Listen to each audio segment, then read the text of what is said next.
We're diving in where the world collides. Culture's calling, it's a crazy ride. Music's pumping, food's on the plate. We're vibing here, let's celebrate. Echo and essence, we keep it real. Talking about the way we feel. Essence, essence. From the beats to the love we share. Everything in between we care. Essence, essence.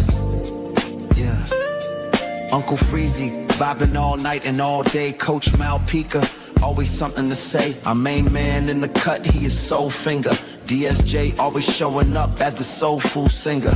Ron, Bully and Corey always being so thorough. Don't forget from that ain't rap, try borrow. It's not just water. Echo and essence, we keep it real. Talking about the way we feel.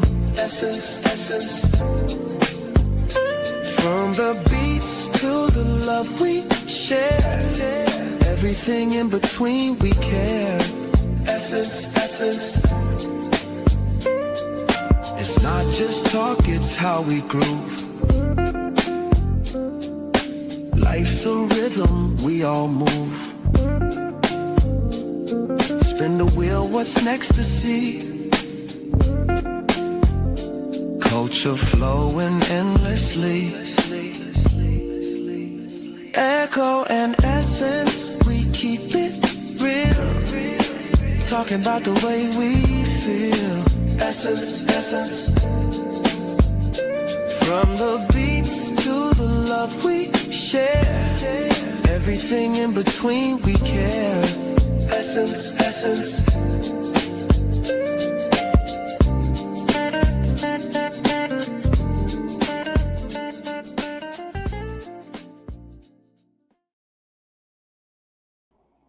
Yo, party people in the place to be. What's good? It's your number one chief rocker, Uncle Freezy in the building.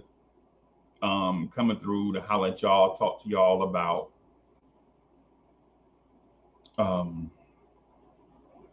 this vibe I kind of have in my heart, like not on some super softy, mellow, whatever, but you know, just from a human being perspective, right? Like there was a time, I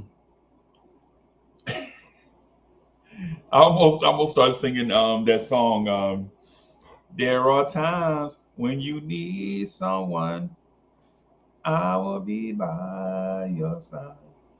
No, but keeping it a stack. There's like a time in your life, like when you discover music, and it's like the music that you discover legit is like the perfect match for how you feeling at the time. And it's not done intentionally, right? Like the artist is not seeking out your approval in that sense. That artist is probably just putting out great music. But somehow that music aligns with that, how they are feeling aligns with how you are feeling at the same time, right? So I have some notes here, right? Man. I hit up Triborough, told Triborough I was coming through, man.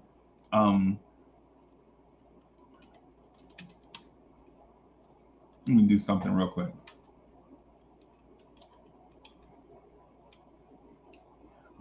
I just need a second or two.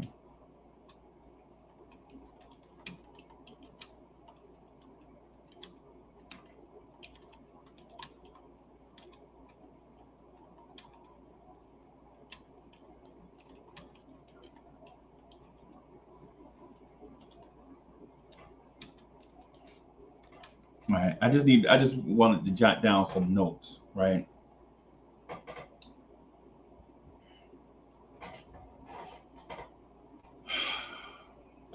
All right.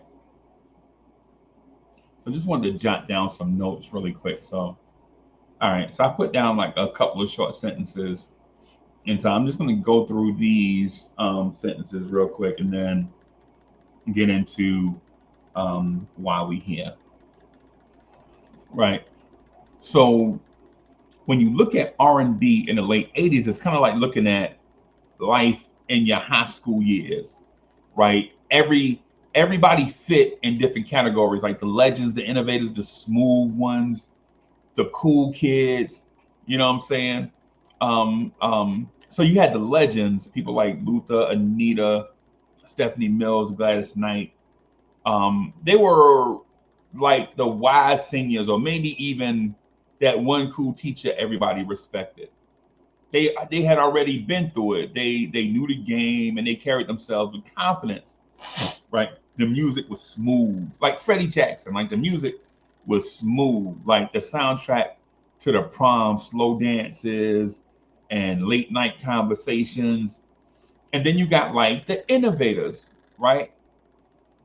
The New Jack Swing crew, like your Albie Shores, your Bobby Brown, New Edition, Keith Sweat, Johnny Kemp, Jermaine, whatever his name, Jermaine Stewart. Today, Rex and Effect, World Class Wrecking Crew, Roger and Zach, like all these, and then you got like the smooth crooners, like the groups.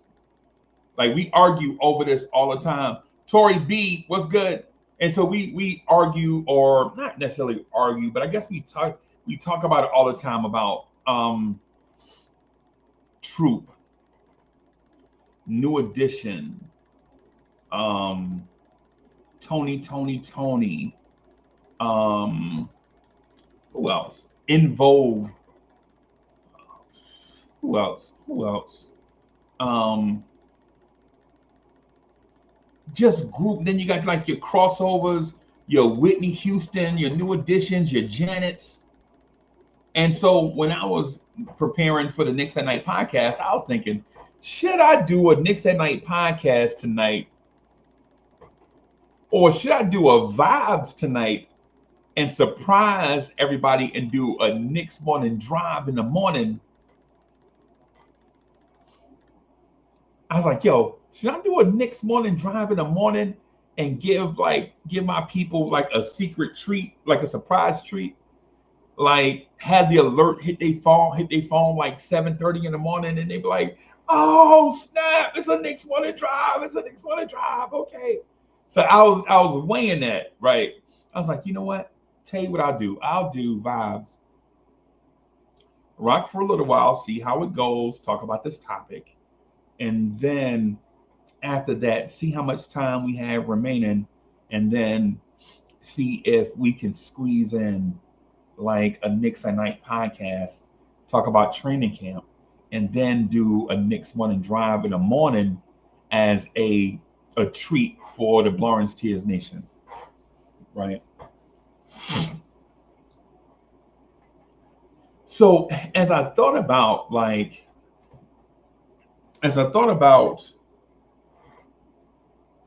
the music, I'm like, man, the music of our high school years was special. Or for me, like right after high school, like for me, SOS Band, Janet Jackson, Control, Jermaine Stewart, Freddie Jackson, Kenny Burke. That's like high school years for me. For others, it may be Can You Stand the Rain? It may be It Never Rains in Southern California. That might be the high school years for others. Jodeci, Boys to Men. And while I limited myself to a small window, for the conversation, I didn't do that because I felt like that small window was the best. I did that because when you broaden the window, you can talk for hours and hours about certain songs that impacted your life. Like I have friends who legitimately renewed their vows to the song that they danced to on prom night. Like they legit got together on prom night. I mean, they got together in high school, went to the prom together, right? Like maintained their relationship with that throughout, got married, like 25, they got married. And then all these years later, they renewed their vows to the song from high school, right? So, and so when you think about like, I don't know why is the thing going? I just wanted, you know what? I was trying to figure out why Grandmaster Caz was showing up. Try what's good, bro?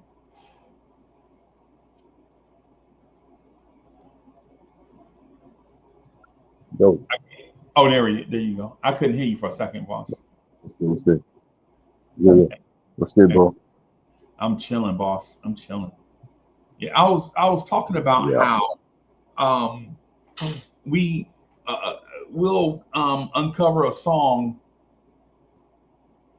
at a certain age, and Right. then that song will stick with us for like the rest of our life. Mhm.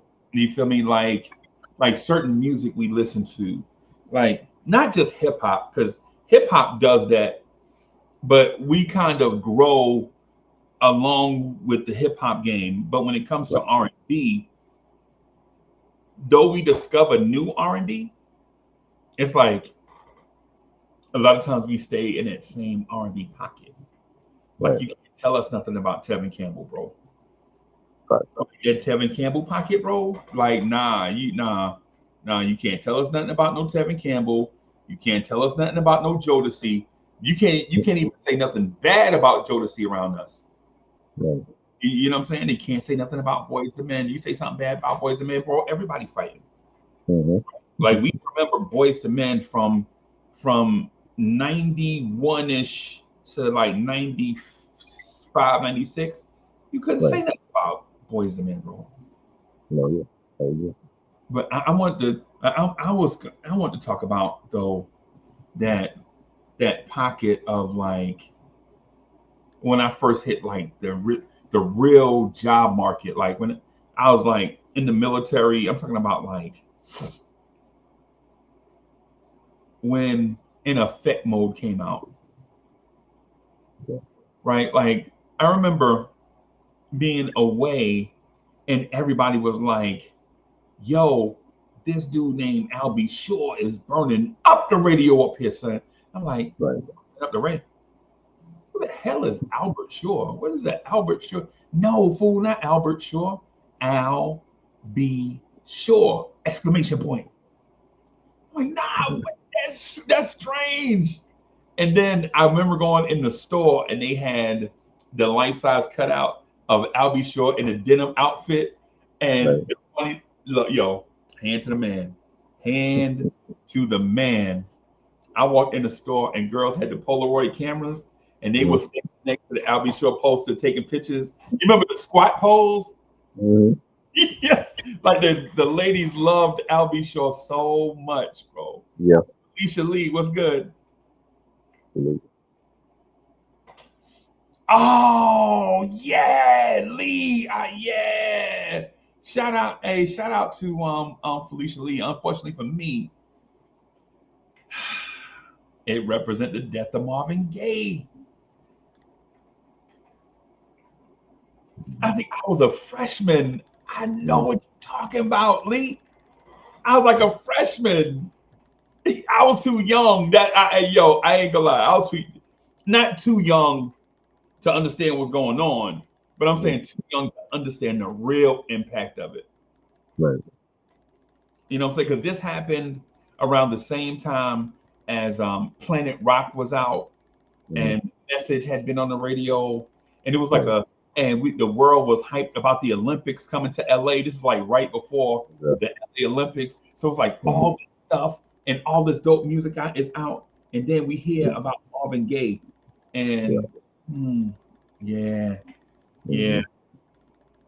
Salute, hey Lee, salute. I'm glad you I'm glad you put that, and that's a excellent comment, man. I really appreciate that comment because um, when you talk about how like certain events impact you as a youth, Yeah, like you remember where you were. Like my kids remember where they were when Michael Jackson passed away. yeah, it's sad. Like legit try, bro. Like because you know it happened in June, right? Yeah, it was June 25th. Yeah, so it happened in June, right? I Yeah, remember kids was like coming to our house, just sitting in the living room. It was like 24 hours, Michael Jackson, Michael Jackson, Michael Jackson, yeah, right? And so it was, yeah, it was. Yo, Reg is in the building too. Salute, Reg. you're right. The music encyclopedia. Reg is in the building. Salute to my guy Reg, man. Reg know, hey man, Reg know music, man. Reg know music. I'm gonna Yeah. challenge Reg one day though. I'm gonna start pulling out like the exotic music, see how far back see how real he is with it. Oh Right? yeah. I'm gonna just challenge him, man. Like on some yo, like I'm gonna challenge Reg. I'm gonna be like, Reg, you ever heard Tavares? Oh yeah. He knows the role. He don't know though. He know Tavares? Oh yeah. Okay. Oh, we'll see. Challenge, challenge. So yeah. So try. You have any mute some R&B, like an R&B memory, like maybe maybe you was like in ninth grade or 10th grade and an Mm. R&B song come out and maybe you like somebody or something and it's like it just all tie in or whatever. Dang. I have a lot. I think when I first heard Mary J. Blige, when I heard Me and Mommy, and like hearing the remix with C.O. Smooth on that, Yeah, and they were playing that, and then Real Love came out after that, and yeah, it was all over the radio, and I went to get the cassette single, yeah. and like that same summer, ended up seeing her on the Uptown MTA tour. Like that was like her first major tour ever, and having Jody C on there, and having Father MC and Heavy and the boys come out, and they do You Christopher Can't See Williams. What I Can See. He was kicked off of the tour by then. I didn't get to see him. Oh, I, okay, I okay. saw him. I ended up seeing him actually this year at Rock the Bell, but he was already kicked off the tour. He had to beef with Andre Harrell at that point. But seeing so many um artists all on one stage, P-Rock and CL Smooth was on that tour as well, and they wasn't signed directly to Uptown, but they were affiliated with those artists. Yeah, And Mary killed it. Like she came out in like a baseball hat backwards, and the white suit that she wore in the Real Love video, and she killed it. She was great, and I think popping her back then in '92 that I knew she was gonna be a big star. I don't know if I told you this, bro, but I think she the Yeah. goat. Oh yeah, she is. I think I honestly believe in my heart that Mary J. Blige is the GOAT. Yeah. No disrespect to Mariah or Whitney Mm. or Gladys or Janet or whoever. I just think Mary is like Yeah, Mary the GOAT, bro. for sure. Yeah, I Mary agree. she didn't depend on a certain producer. She didn't depend on a certain style or era. It's just like every time Mary came out, she just put out some Yeah, bangers, bro. definitely. I was weaning myself off of Mary one year. I don't know why. I was just strange, bro. I was trying to Mm. wean myself off of Mary because like the new female artist came out. What's her name? Deborah Cox Yeah. had came out with that song "Sentimental," and with Hmm. the dance. And out there, out is sentimental. Hmm. And she like in the video with Flex and all this stuff. I'm like, okay, I like this cutie. I kind of, you know, Yeah. she came out. Um, what's that lady name? She had the joint. Um, Sunshine Anderson, come home Oh late. yeah. You Yeah. been, you know what I'm saying? It's like all the ladies who's coming out in the '90s, and I was like trying to wean myself off Mary a little bit, and she came Mm. out with a joint called Your Child. Oh yeah. I heard it on the radio coming home from work, bro. Hmm. Like Mary back, bro. But the Yeah. truth is, Mary never went nowhere. No, You know? yeah. She had a run from like '92 all the way up until I would say like the Breakthrough album.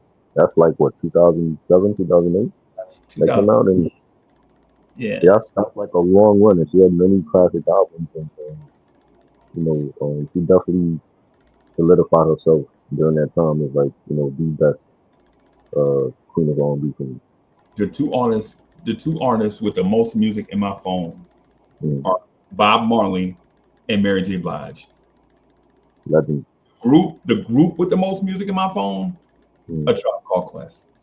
mm, All 8 albums, every song, yeah. right? But in that 1987 era, because I was gonna, Mm, because you remember I asked you earlier who mm, had the best rap album of 1994, yeah. right? I already have my answer already stored in my databanks, right? I Mm, don't share it because y'all think I'm a troll, right? Right. But when it comes to like this 87 to 89 era, mm, the Make It Last Forever to the Soul to Soul era. You mm, remember like Make It Last Forever, yeah. Make It Last Forever to I think Soul to Soul probably had that. No, 89 was Ralph Tresvant at the end of 89. Him and K Solo. Right. Right. Him and Right. K Solo had a song called Spellbound dropped like at the end of 89. And when I Mm, heard it, I was like, is that the wah wah pedal? Did Eric Sermon put the Sly and the Family Stone wah wah pedal in Fugitive? right. When you hear it, you like, yo, this is Yeah. amazing. Yeah. I think it came out around the same. I think it was EPMD had a song called Rampage was out around that time at the Right. end of '89. I Mm, think if my memory serves, I mean, I may be wrong, but I'm human. But the thing is, the thing that struck me the most is it fit that gap for me, like that age 18, 19, 20 gap. yeah. That strange gap in age where you feel like you've grown, but you're not grown enough. You know what I'm Right. saying? Like you've grown enough to graduate from school, but you ain't grown enough to drink liquor. You know what I'm saying? It's like that weird. Not that you should drink. I'm saying that you legally just couldn't if you wanted to, if you chose to. Right. Right. Right. So you in that weird age, like you 19, you still legitimate, you still a teenager, Mm, right? Even though, you know. And so during that time, some albums come out, and people argue with me over the years, like which album is great, which album is the best, and I love them all, mm, but it just reminded me of who I was as a person during that time. yeah. Like some of the stuff you struggle with, like trying to find out who you are as a person, you know, like just because you're 19 doesn't mean you already have it all figured out. Right. You know, one of the albums I want to talk to you about in that Mm, era, right? I have a list here. I come prepared, right? of So, course. Yeah. so one of the albums that um, I wanted to talk about from '87, right, Mm, is an album called Hearsay by Alexander O'Neill. mm, okay. And when's the last time you heard Hearsay? It's probably been 30 years at least. It's been a long time. So I'm trying to remember what was on that album. You Um, know. Sunshine, Hit You With Okay. This Night are on that album. Right. And Yeah. when I heard that song, when I Mm, heard the voice coming through the headphones, remember the old headphones with the mm, little foam on it? They got the wire band going across the little right. Sony headphones. Mm, And I remember hearing that man voice crystal clear. I was like, this has got to be the best voice I've ever heard in my life. yeah. Now, mind you, another person came out during that time, Mm. right? I think Freddie Jackson had an album out of the Whispers, the Right. 4Ds, Mhm. Ready for the World. Oh my, Shirley Murdoch. Oh, before I get too far into hearsay, let me ask you this. Mm. In your opinion, what's your favorite album, or maybe like a few of your favorite albums from that time of say 87 to 87. 89? I would have to look back. I want to say Michael. I think Michael came out with Bad in '87. Yeah. Um, I don't even remember. I know you're gonna say New Edition because everybody loves Can You Stand the I mean, Rain? oh yeah, no. That was 88? Heartbreak. Heartbreak was '88. 88, Yeah, yep. because that came out like the same day as Don't Be Cool. Yep. Don't Be Cool album. Yep. Um, I would have to look. I would have to look and see where it came out in '87. But I remember Bad coming out in '87. How you feel about In Effect Mode by Albie Shaw? Oh, I thought that was '88. That was '87. That's 88. No, no, I'm '88. saying I know I was asking you for Oh, your favorite albums from 87 through 89 is what I was asking. okay. Oh yeah, I'll be sure. Yeah, I'll be sure. His first album was great. Any Heartbreak, Don't Be Cool. Um, '89. I don't even remember this one in '89. 89 is Tender Lover by Babyface. Yeah, I didn't start listening to the Babyface solo stuff till like '93 when he Okay. came out with for the Cool. Oh, okay. Okay. Right. But I knew who he was at that point, but I wasn't listening to like his own stuff until like to the Queen came out. So Troops album Attitude came out in That, 89. yeah, we did a review on that. Me and Red, we did a review on that.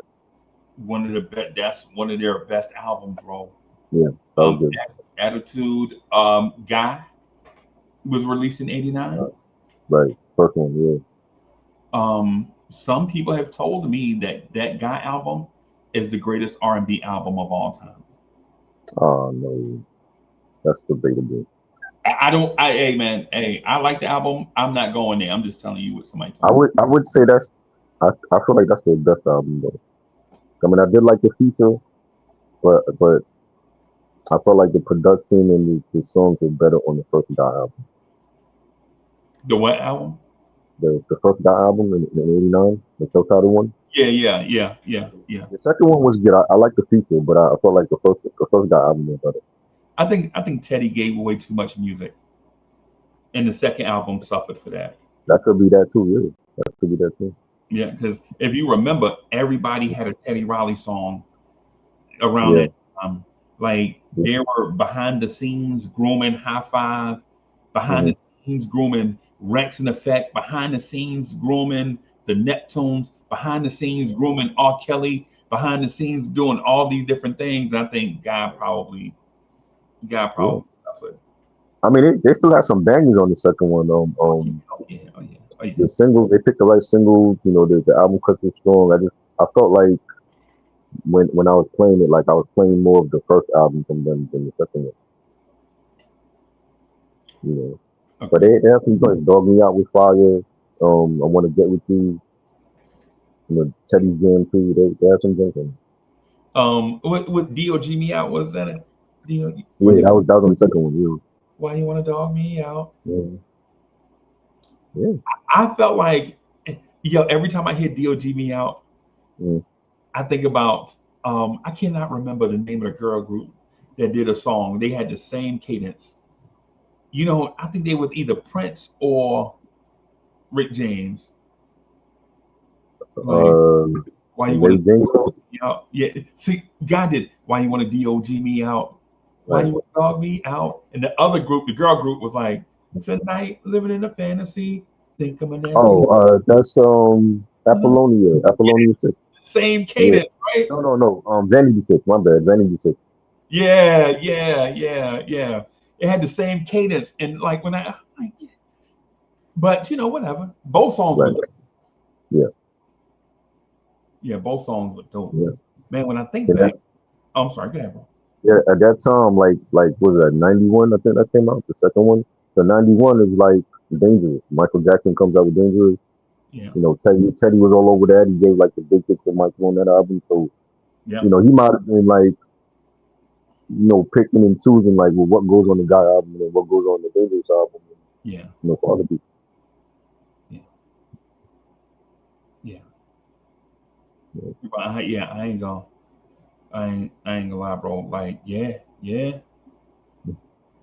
Teddy was in a spot, bro, because it Yeah. wasn't just because the irony is he did all the production for Keith Sweat's self-titled album, didn't get Mm. credit for it, and then drops the Guy album right after that. And one could say, like in my mind, Keith Sweat's first album is the greatest R&B album of all time, in my mind, Mm. at least for this Okay. moment. Right. Yo, Wise is in the building. Salute. Mm. To me, it's the greatest R&B album of all time. Now, keeping in mind, I hold this album called Control in such Mm. high esteem, bro. That was 87, right? Control was That 87. was 86. That's like spring of 86.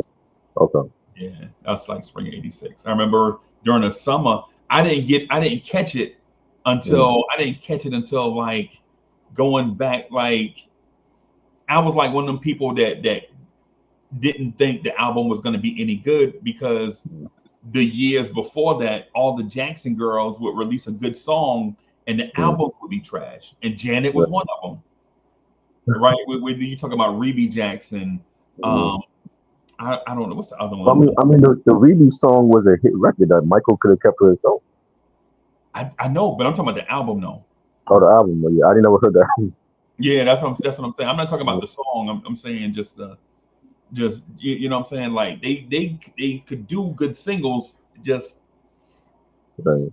the albums, right? And so when Janet album came out, I was like, Yeah. you know, Control comes out Mm. and Nasty comes out. What have you done for me lately comes out, and then you're like, oh, Mm. wait a minute. By the time I got on the Janet Jackson train, she was already on, like the radio was already playing Let's Wait a While by the time I got on it. Right. I was really late to the Janet show, right? Yeah. Like this girl, I was just, I guess I call her a girl.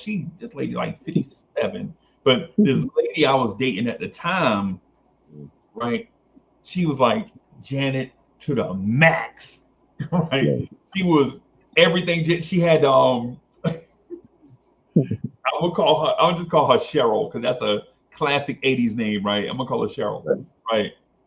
Cheryl had the Janet look, like the big, puffy, almost texturizer, kind of not quite big, puffy hair with the one long earring and the one short earring and all that stuff. She was Janet to the max. Right. I mean, she was the chick like putting hot sauce on everything.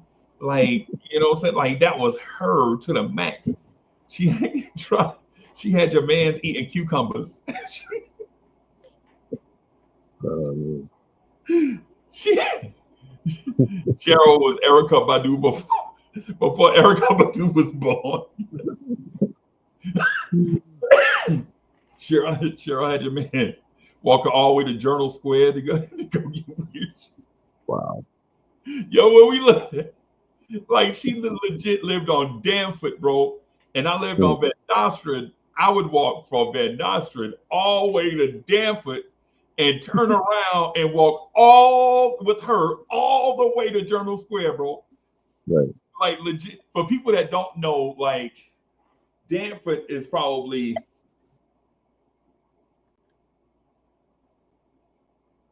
it seemed like it was 35 blocks. It wasn't. It was like Danforth was like, yo, we had to pass Peckman's, bro. That's how far away Danforth. Danforth was so far away. I had to walk. Well, y'all don't know because y'all not from Jersey. But I tell you what, you remember the story I told you about Phaser D? About Yeah. Phaser D went to a club. He had a silk shirt on. Talking about Mm. they was listening to Madonna. Right. Yo, we had to walk past that club to get to Danford Ave. So I had to walk all the way down there and go get her, and then walk all the way past my street, and then all the way down to past Communal Park, all the way down to Journal Square, bro. Right. Like legit, it would have took us. If we'd have took the bus, it'd have took us 35 minutes by bus. Yeah. I've been there. Like when I went to Rock the Bells, that was like the last stop on the train. 'Cause that's where the Prudential Center is at.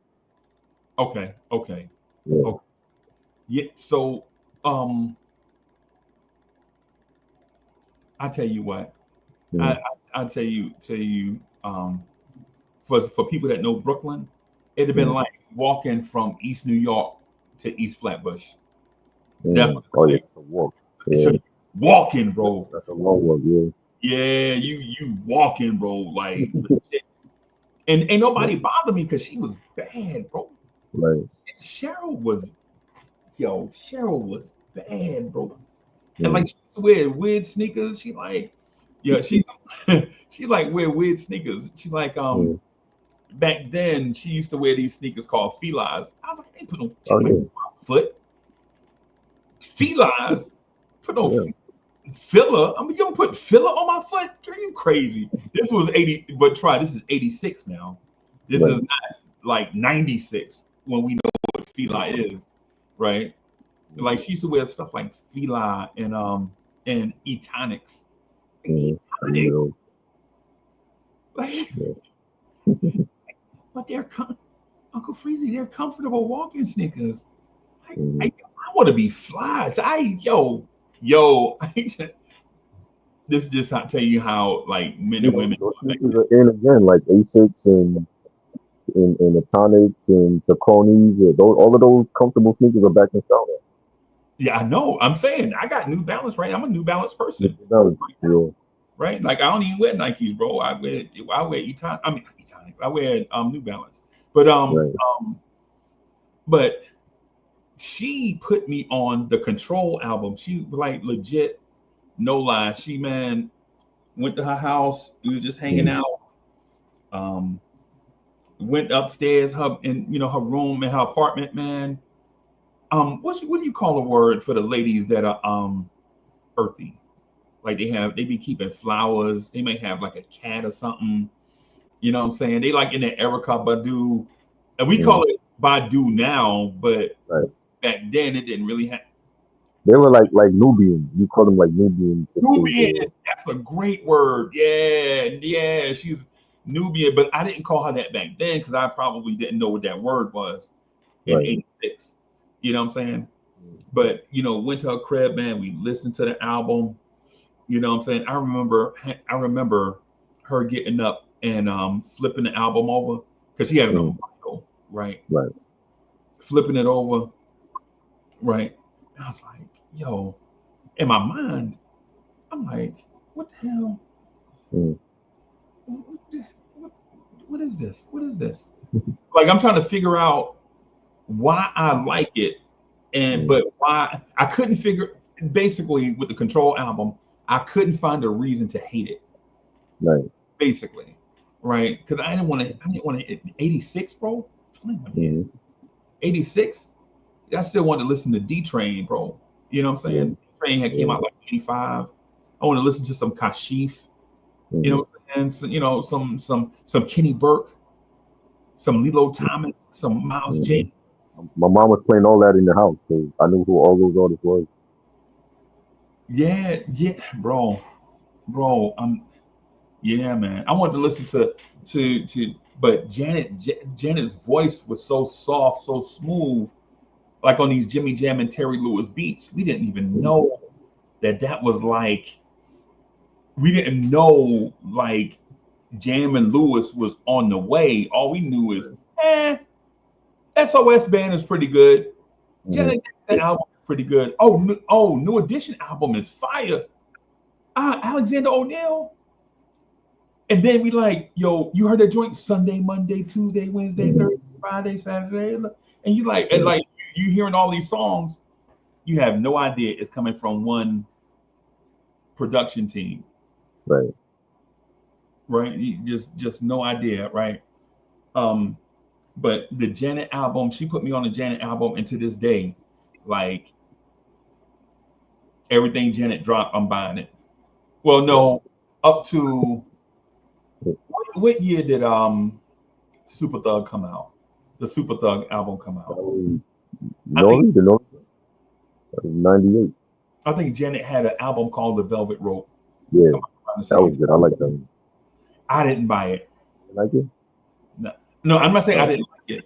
I never bought oh, it. yeah, From after that, from that time on, I started just buying Janet singles. yeah.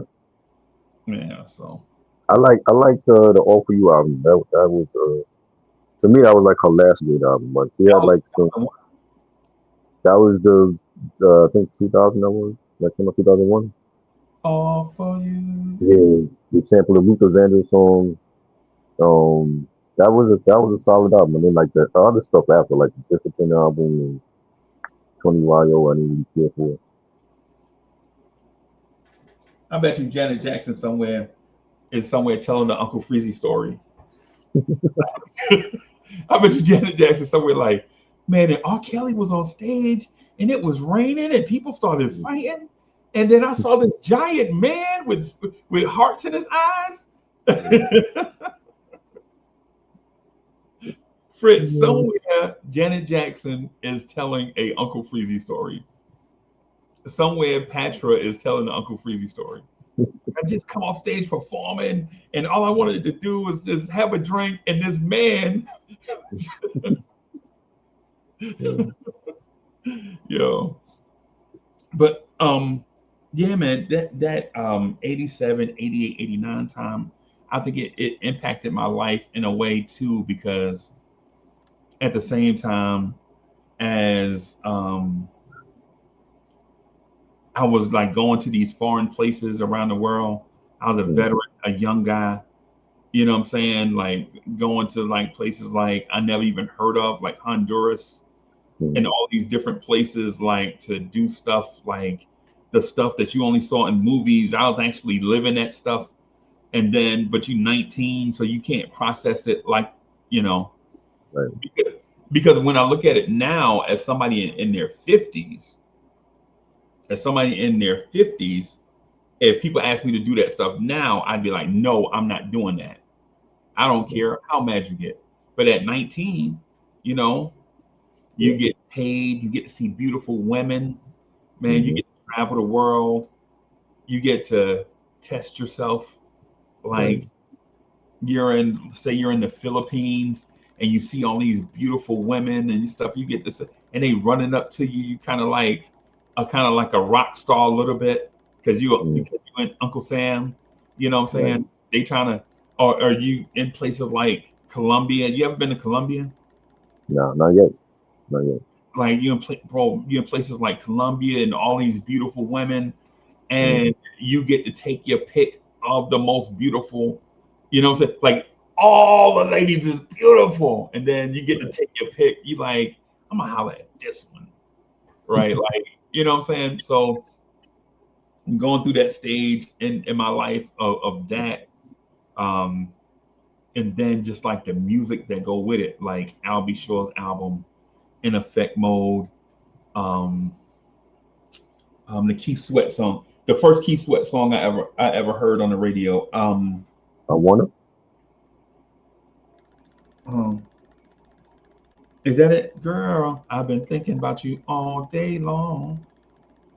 No, no, no, that's another song. The first song on this album, "Don't The Stop Your first Love." song. That's it. Oh, that's not the love. Yeah, Yeah, yeah. "Don't Stop Your Love." Yeah, yeah. Listening to "Don't Stop Your Love" on the radio, you're like, Mm, wow. It come out, and it came out the same time as um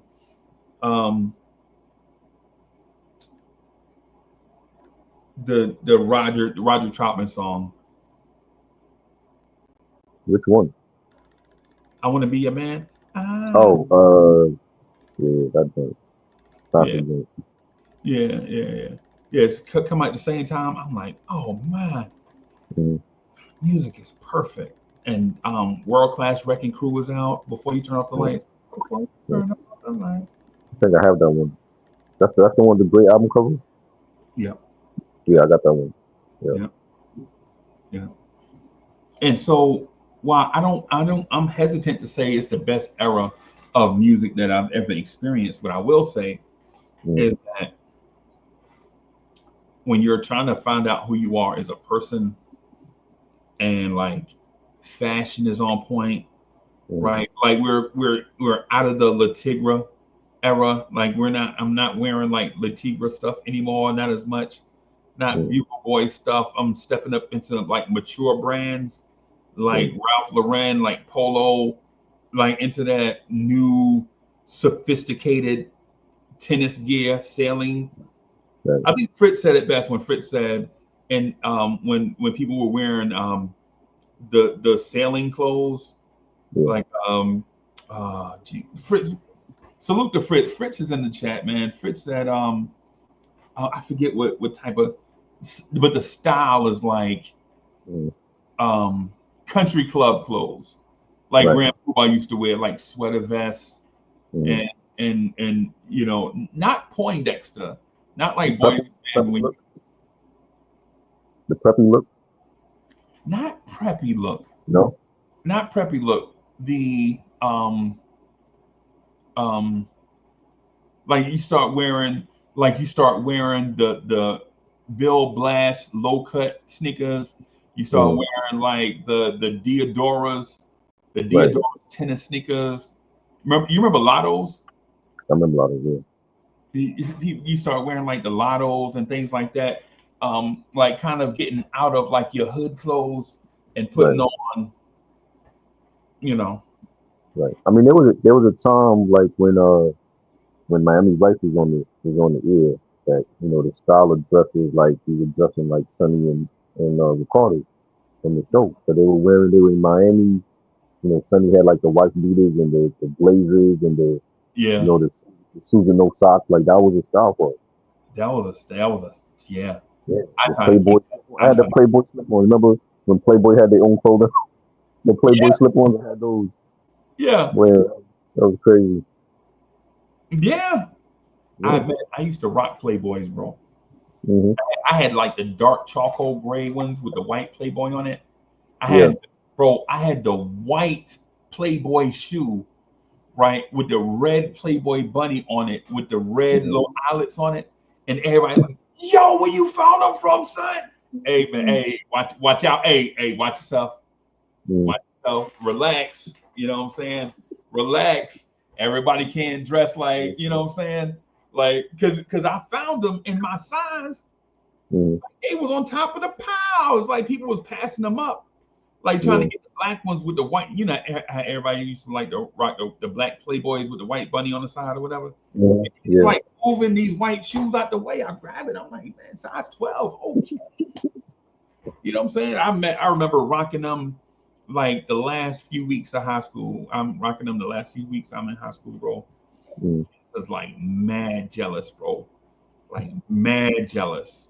Yeah. You know what I'm saying? I'm like, just, you know what I'm saying? Just, they like, yo, where you get them from? Hey, relax. Calm down, calm down.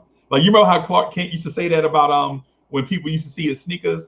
They're like, Yeah. yo, Clark Kent, man, I ain't never seen sneakers that white, bro. Where you get them white sneakers? Hey, relax, relax. Yeah. Yeah, I man. remember I had the white Playboy Playboy slip ons and wore that for picture day.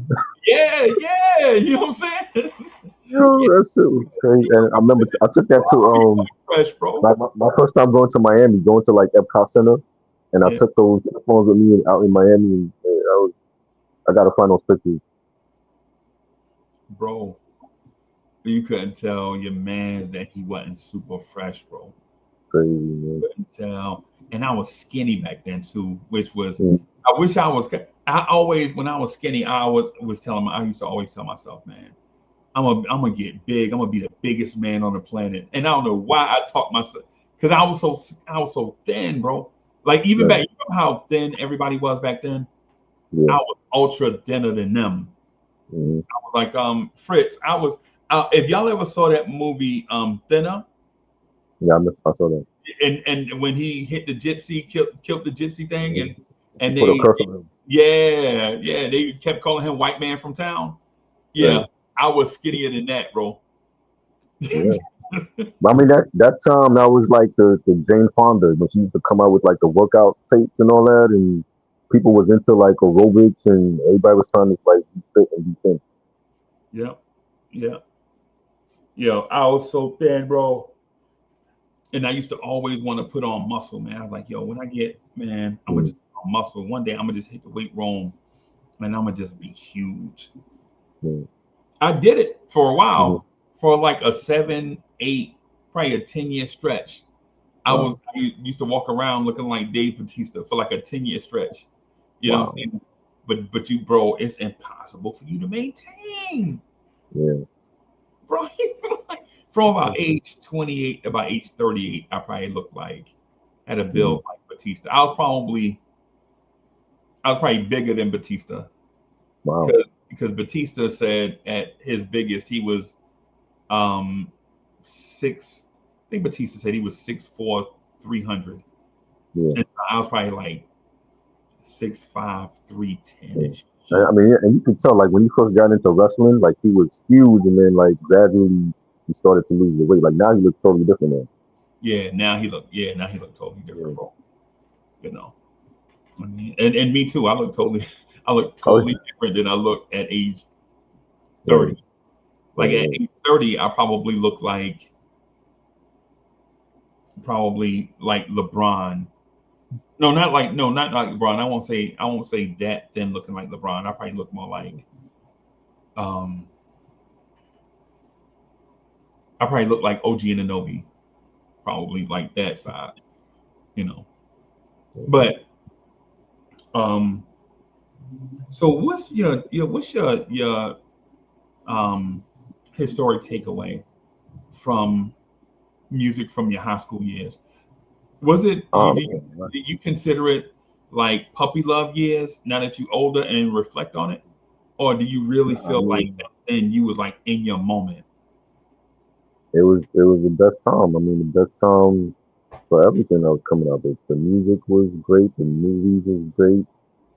The fashion, every day was something legendary to either you listening to or you watching. And then I was like started to actually go out and see these artists live, and it was like a surreal moment every time. Just like I'm hearing them on the radio, I'm seeing their video on Video Music Box, and I'm actually going to these concerts and seeing them live, and it was like the best time, to be a teenager in New York City, and when we had like Illmatic coming out, and Ready to Die coming out, and Wu Tang coming out, and Yo, Dre and Snoop. we you trying to get me to have the debate, yo. You trying to pull the best Uh, album of '94 out of me, bro. I'm not telling you what it is, bro. 94 was, bro. It's like we had a like before the Source magazine. I already had like my own heavy rotation, even as a kid, like having going to kindergarten and having musical chairs every Friday, and taking vinyl with me to. Nobody was doing that. Taking vinyl with me to kindergarten, and I'm telling the teacher like, yo, I want play Thriller and play Purple Rain when we do the musical chairs, and Right. I had my own heavy rotation. So 94 come, and it's like so many great albums. Craig Mack comes out, and It was hot. Biggie comes out, and Yeah, Warren Big G Album comes was out. hot. Every day was like something different being played, Bone and my Thugs and Harmony. boomboxes, Oh, Bone Thugs and Harmony. Yeah, Bone Thugs and Harmony did come out in '94. yeah, they kept Thuggish Ruggish Bone, Yeah, yeah, that East came out. 99, right? Yeah, no, that was on the EP, and then East 99 came out in '95. Okay, okay, okay. Yeah, but it was like my boom. I had like a boom. I had like two boom boxes, and my boom boxes were like on being played on overtime because there was so much good music out. Yeah, yeah, You know, I agree. I agree with you, bro. and that's just from the hip hop side. Like as they said, it was like music was so versatile. It was like you had the R&B stuff coming out, you had the alternative rock stuff, you had the reggae stuff coming out, the dancehall stuff. So it was always like I would spend hours playing different stuff. Bro, I ain't gonna lie to you. So my music taste is diverse, and it's Hmm. always been that way, right? Like I didn't have to. Nobody had to teach me to listen to certain stuff. Like some stuff, either I liked it or I didn't. Like when I listened to Led Zeppelin, I liked it. When I listened to the Beatles, I didn't like it. Right? Like when I listened to Who, I liked it. When I listened to Queen, I liked it. When I listened to Kiss, I didn't like it. Right? And so when I listened to Christopher Cross, I loved it. Right? Christopher Cross, like he got 3 joints, man, that I love, bro. Right? And then, but when you like Phil Collins, I'm like, you didn't get the Phil Collins? No, it's not. It's some stuff. If I like a Phil Collins song, I absolutely love it. And then if I don't like it, I'm like, you know what I'm saying? Like it's hit or miss for me. Right? But man, when you talk about like, you know what I'm gonna do? I'm gonna put a list on the screen, everybody, of some songs that meant so much to me as a youngster coming up. Every time I hear them, to this day, it put me in this mindset of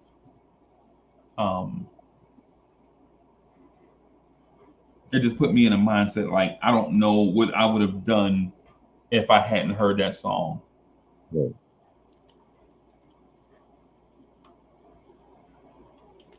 Right. So I'm gonna put this up here on the thing, everybody. Y'all be patient with me as I make a list of great just highly impactful songs to me. Right. And I didn't ask Try because I would be putting Try Bar on the spot if I did. I already have it in my head already. So okay. All right.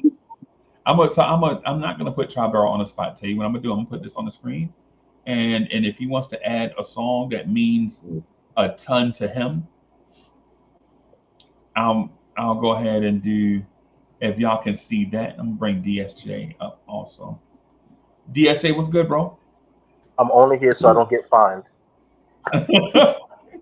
yo, there is a song by Tracy Spencer, right? That the first time I heard it, I fell in love with it, bro, and I had no idea what I would do with my life after hearing this song. It's a song called "Tender Kisses" by Tracy Spencer from 1988, right? And every time I hear it to this day, I stop what I'm doing and just listen to it, take it in. Right? Like the first time I saw her, I was like, yo, she looked like Pia from across the street. Now, hand to the man, I'm gonna keep it a stack. Y'all know I don't lie on the internet. My name ain't Fat Joe. I don't just get up here and lie. Pia from across the street looked about 6 times better than Tracy Spencer, bro. Wow. I mean, Pia was bad, bro. When I say Pia was, bro, her mom looked twice as good as Pebbles. Y'all remember Pebbles, babyface ex-wife? Pia mom looked better than Pebbles, bro. Like you saw, he was like, it's fine as a. Anyway, when I saw Tracy Spencer, I was like, yo. When I heard "Tender Kisses" and I heard the vulnerability of the song and like what she was singing about, I was like, yo, this song right here is always gonna be one of those classic tracks for me, where the song makes sense and the lyrics make sense even if the video didn't. If y'all remember the video, anybody remember the video? Nah, I don't remember that one. Yeah, I remember the video. The video where he got the model with his head down and a little girl on a swing set, and you're like, what the? Somebody opening the door. I'm like, what the? Yo, Tender Kisses got somebody want to get on the swing set? I mean, I gotta see that again. Yeah. Try, you want to add one to the list? Yeah, Lisa and Coat Jam. I wonder if I take you home. Really Oh, love that. It has like a dance hip hop feel to it. You know, I love the beat. Lisa is still gorgeous. You know, I was like a huge fan of their music, and yeah, that was like like as a little kid, like that was like one of my favorites that I always like played. what year? What year is it? 87. Lisa is gorgeous to this Yeah, day. yeah, she's still gorgeous. Yeah, I want to say that was '87 that came out, the first album. Bro, yo, you talking about having a crush on? Yeah, yeah. DSA, you got one like a song that you hear and it just like stop you in your tracks. You just Tony got. Terry, when I'm with you.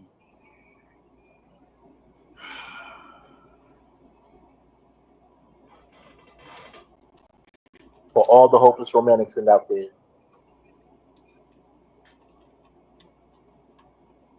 Is that 89? Yes, it is. Try. Why is One If I Take You Home so impactful for you? It's impactful because of like at that time, like hip hop was still new, and they didn't really know where to put Lisa in. Was she hip hop? Was she dance? Was she freestyle? You know, and then you had like Full Force was like, you know, a part of that as well, a part of her success, and Right. you know, that was huge on the radio back then, like on Kiss FM. Yep. You know, they were playing it all the time, and Every WBLS, hour, and bro. yeah, Every you know, hour. and watching the video and seeing a young Lisa with like her she had like the bandana over her eye, and it Yeah. was very impactful for like that genre of music, you Oh, know, and then sorry about having that. like mm, Yeah. Actually, the recording of when I'm with you was 1990.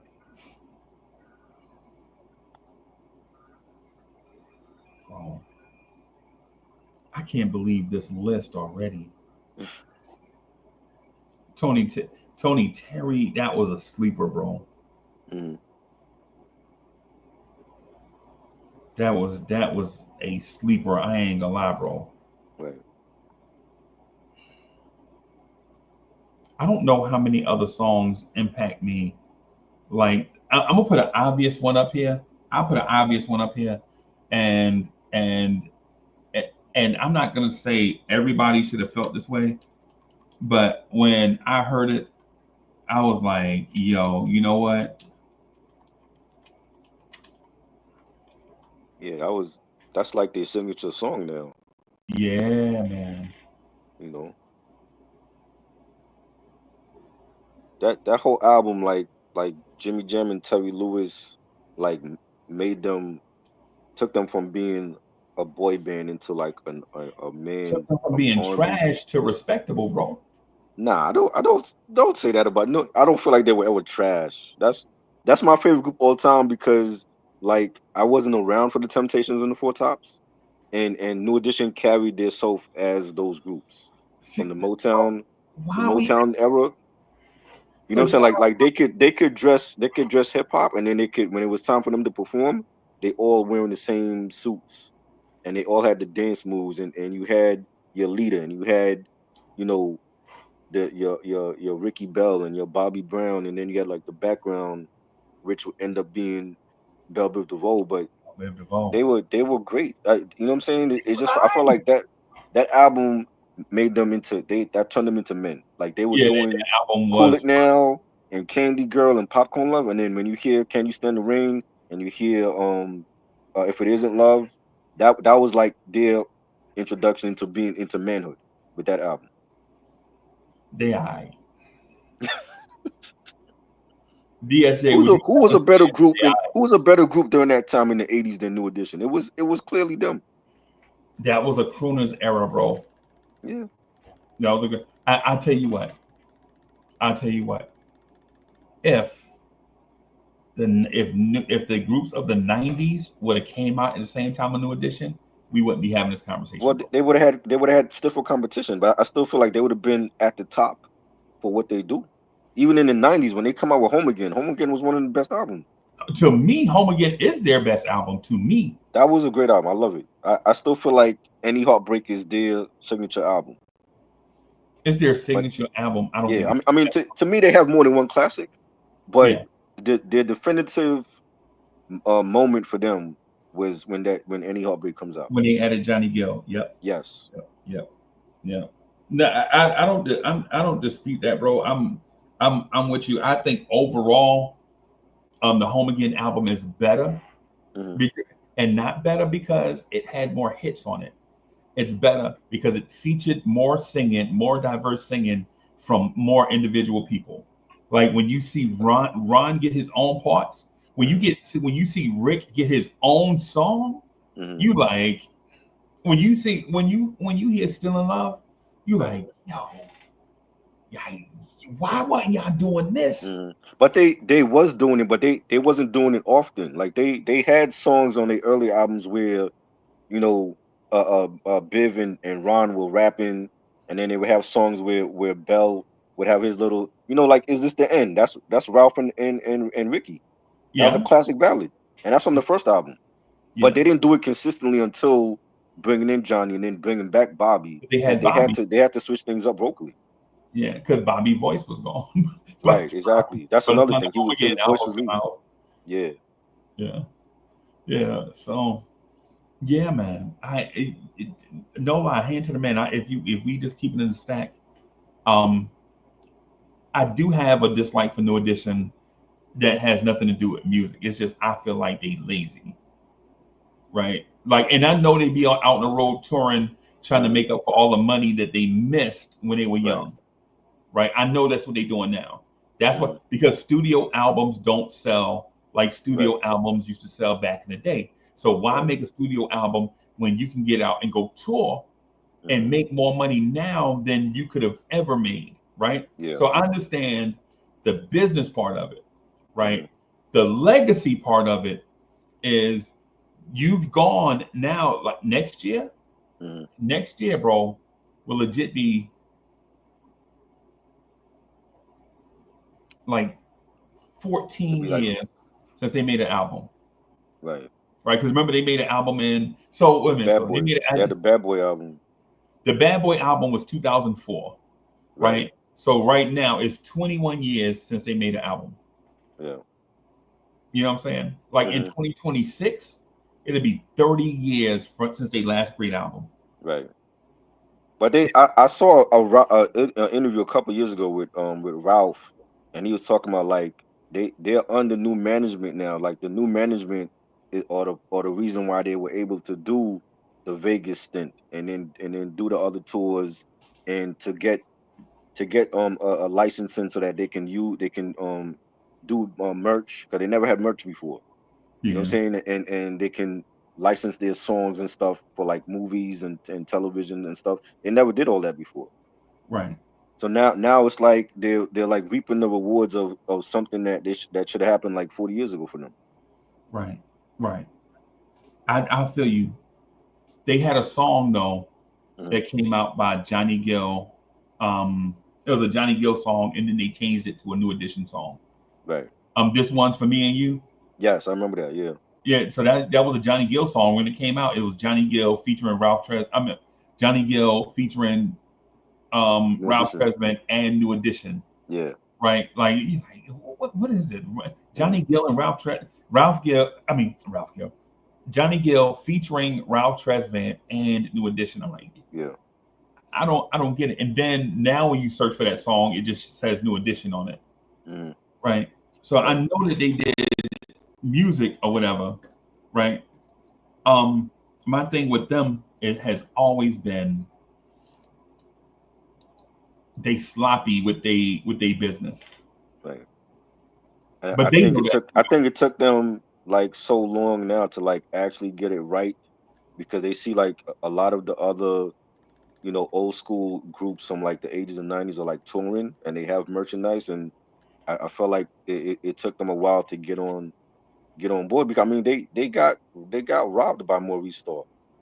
He was robbing them and it took Michael Bivins like that was talked about New Edition bio series on BET. Like, Bev was the one that was the businessman, and he had to get their business right. And then, Maurice went off and did New Kids on the Block, and look how many millions they sold.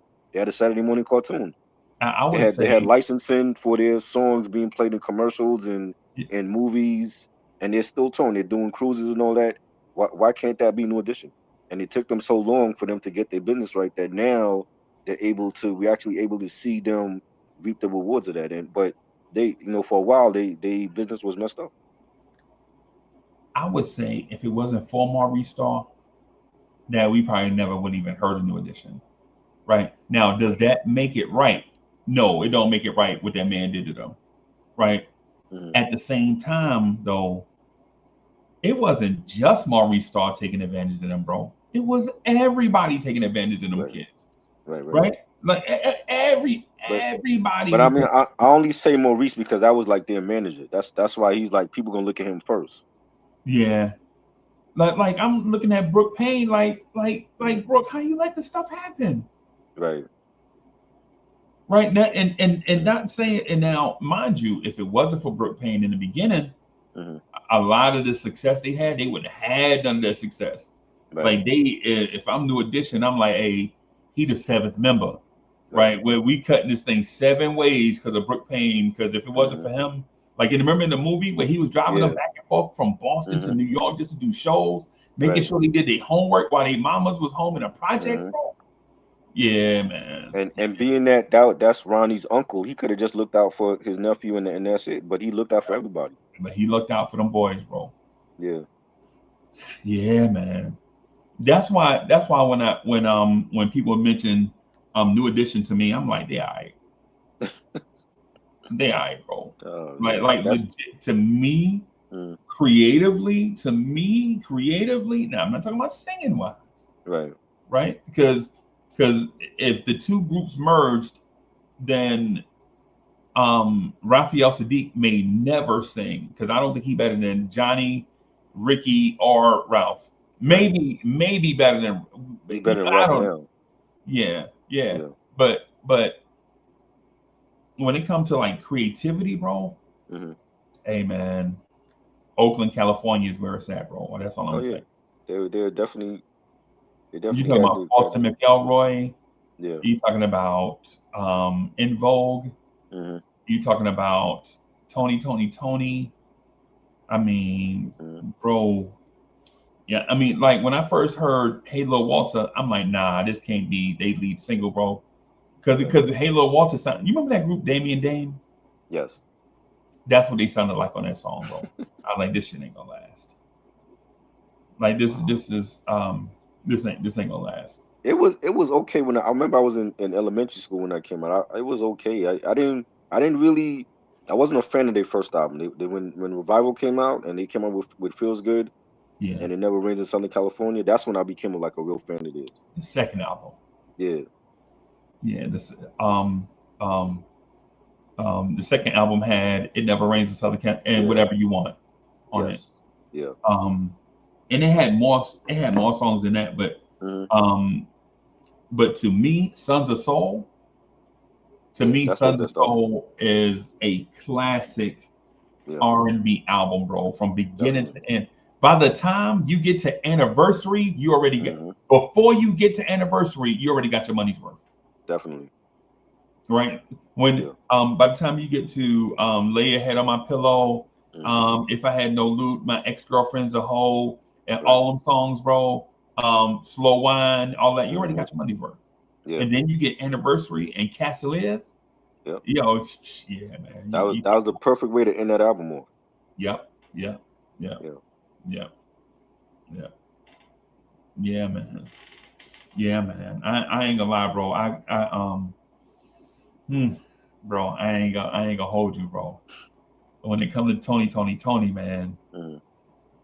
It Never Rains in Southern California. Yeah. I have that song up there with Can You Stand the Rain? Oh yeah. That's a classic. So, Definitely. Love that song. yeah, yeah, yeah. You got another song you want to add? I'm gonna add that to the list. You got another song you want to add to the Yeah. list? Um, I like music. You remember Musical Youth? Yeah. Pastor Pastor Dutchy. Dutchie.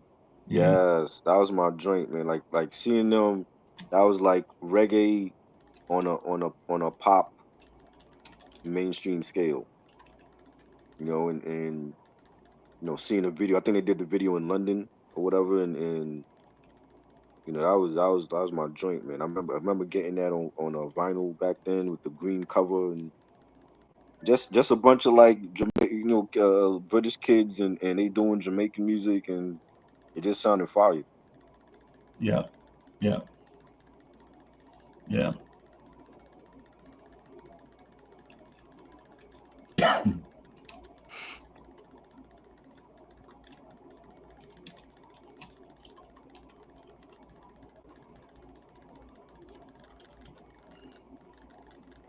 Yo, what's my guy? I'm gonna Google it. What Mm. group did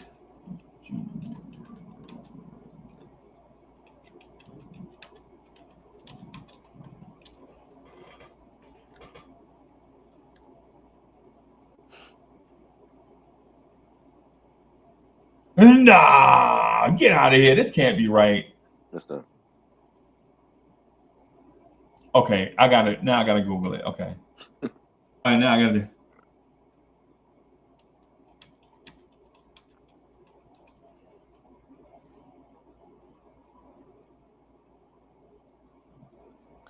Oh, that was 82. I'm thinking we got to stay within the years though, right? Huh? We got to stay within the years that you picked out, or No, you ain't gotta say no. No, no, oh, no, no. cause I'm thinking I'm like, yeah, Pastor Dutchy was like 82, so that was like, Yeah. yeah.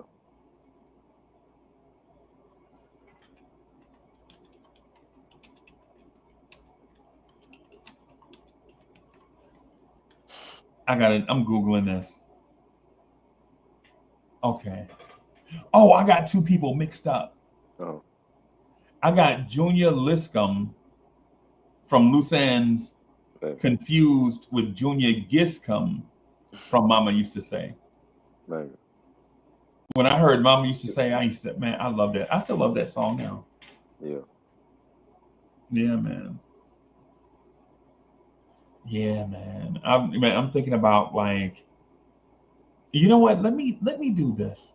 Mm. Chat, chat. Everybody watching on YouTube and on X. Um, I'm about to pick a fight with my friend, but it's a friendly. This is friendly, right? Like this is not venomous. This is not venomous, right? I'm gonna do this, and then this, right? I wanted to do this somewhere else. Mm. I wanted this to be on a separate show, right? Right. But since we here, Oh man. I just want to hear this man say, everybody, all right, so I understand the challenge I'm facing, right? I understand the challenge I'm facing, right? I Mm. understand that the Triborough Gigolo is legit music encyclopedia. I understand that. Chat, I'm going to ask this man with a straight face. Who is the better artist between Freddie Jackson and Luther Vandross? It's Luther. And y'all are gonna be my witnesses. So I'm gonna just, hey, try. Can you hear me? Yeah. Try Burrow. Yeah. I hear you. Who is the better artist? Now be truthful. Don't troll everybody, bro. Who is the better artist between Freddie Jackson and Luther It's Vandross? Luther Vandross is the better artist, better singer, producer, songwriter, better albums. You know, I only know like two Freddie Jackson songs. I wasn't like a Freddie Jackson fan like that. Like I know Oh, more Luther than Freddie. oh my. Yeah. Okay. I know Rock Me Tonight and I know You Are My Lady. That's it. I didn't listen to his stuff like that. I know more Luther stuff than his stuff. All right. So I'm gonna list.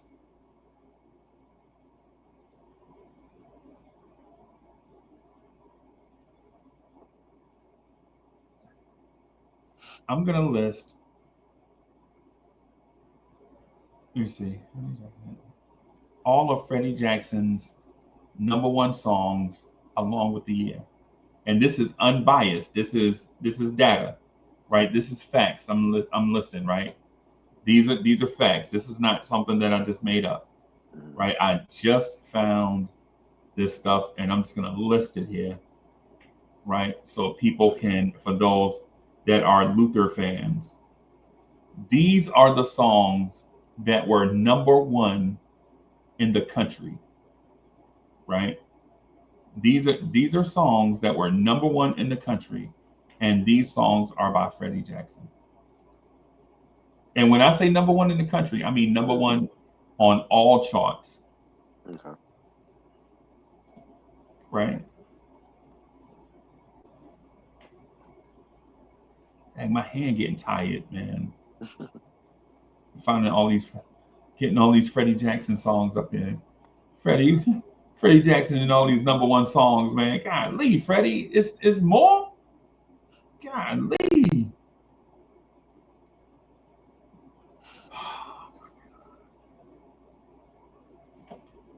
Golly, Freddie, this ain't gonna be close, you and Luther, bro. I don't know. I think Luther has 4 #1 songs. That's my guess for Luther. Right? So that would be like probably the only category that Freddie wins in is like he had more #1 hits. Does he have better No. albums than Luther? Huh? Does he have better albums than Luther? Oh, yes. You do? Yeah. I think so. Okay.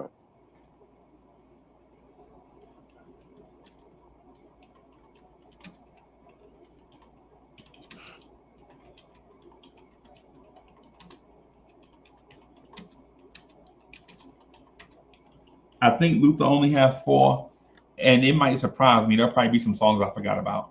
Right. Yep, it's some songs I forgot about. Yep.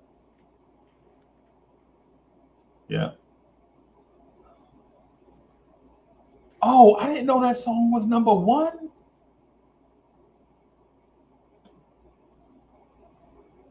I didn't know this song was #1. Tribber, it's a tie. It's a tie, bro. It's I a thought tie? Freddie was gonna run it. Yeah. Well, I only see two songs that went #1 for Luther though. I know. I didn't finish listening to them yet.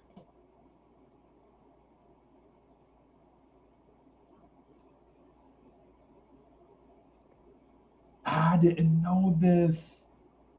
Luther got okay. All right. So now we get into the classic Luther songs that we know were #1 joints. Here and Now. What my favorite Luther song is Any Love. Any Love was #1 in the country. I remember that. Yeah, that was a good one. Hey, Luther got a bunch of songs missing up here that people think were #1, but they were not.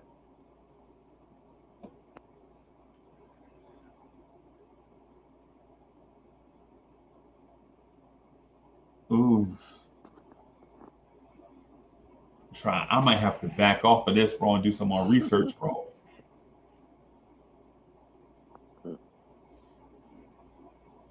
Wow. Freddie is slept on, bro. Yeah.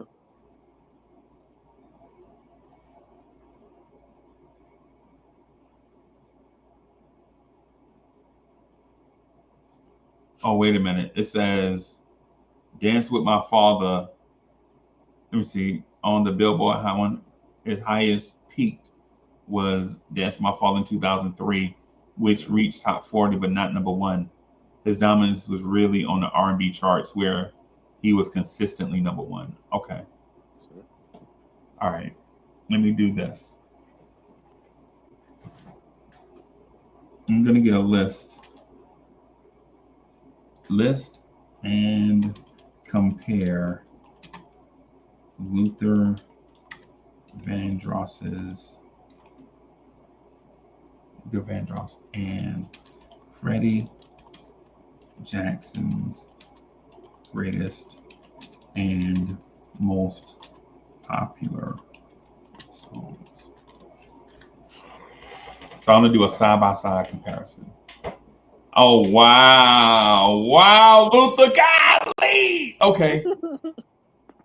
Okay, Luther trying to do a little something. I forgot. Give me the reason.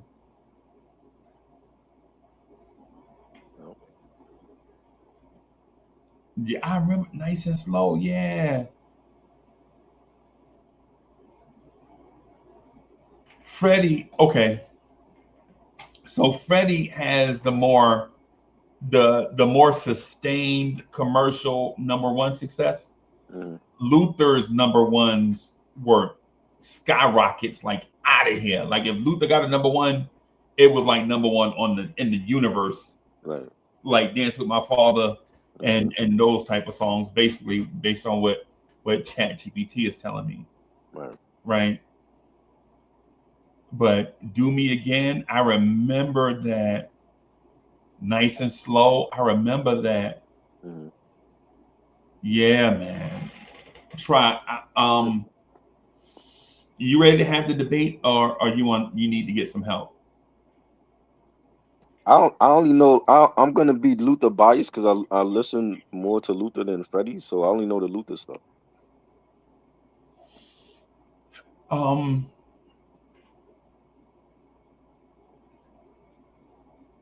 I always give Freddie the edge because Freddie legit made hits out of original music. Like he wasn't afraid to test the waters. Okay. Right. I think Freddie Jackson came up. Okay, I'll give you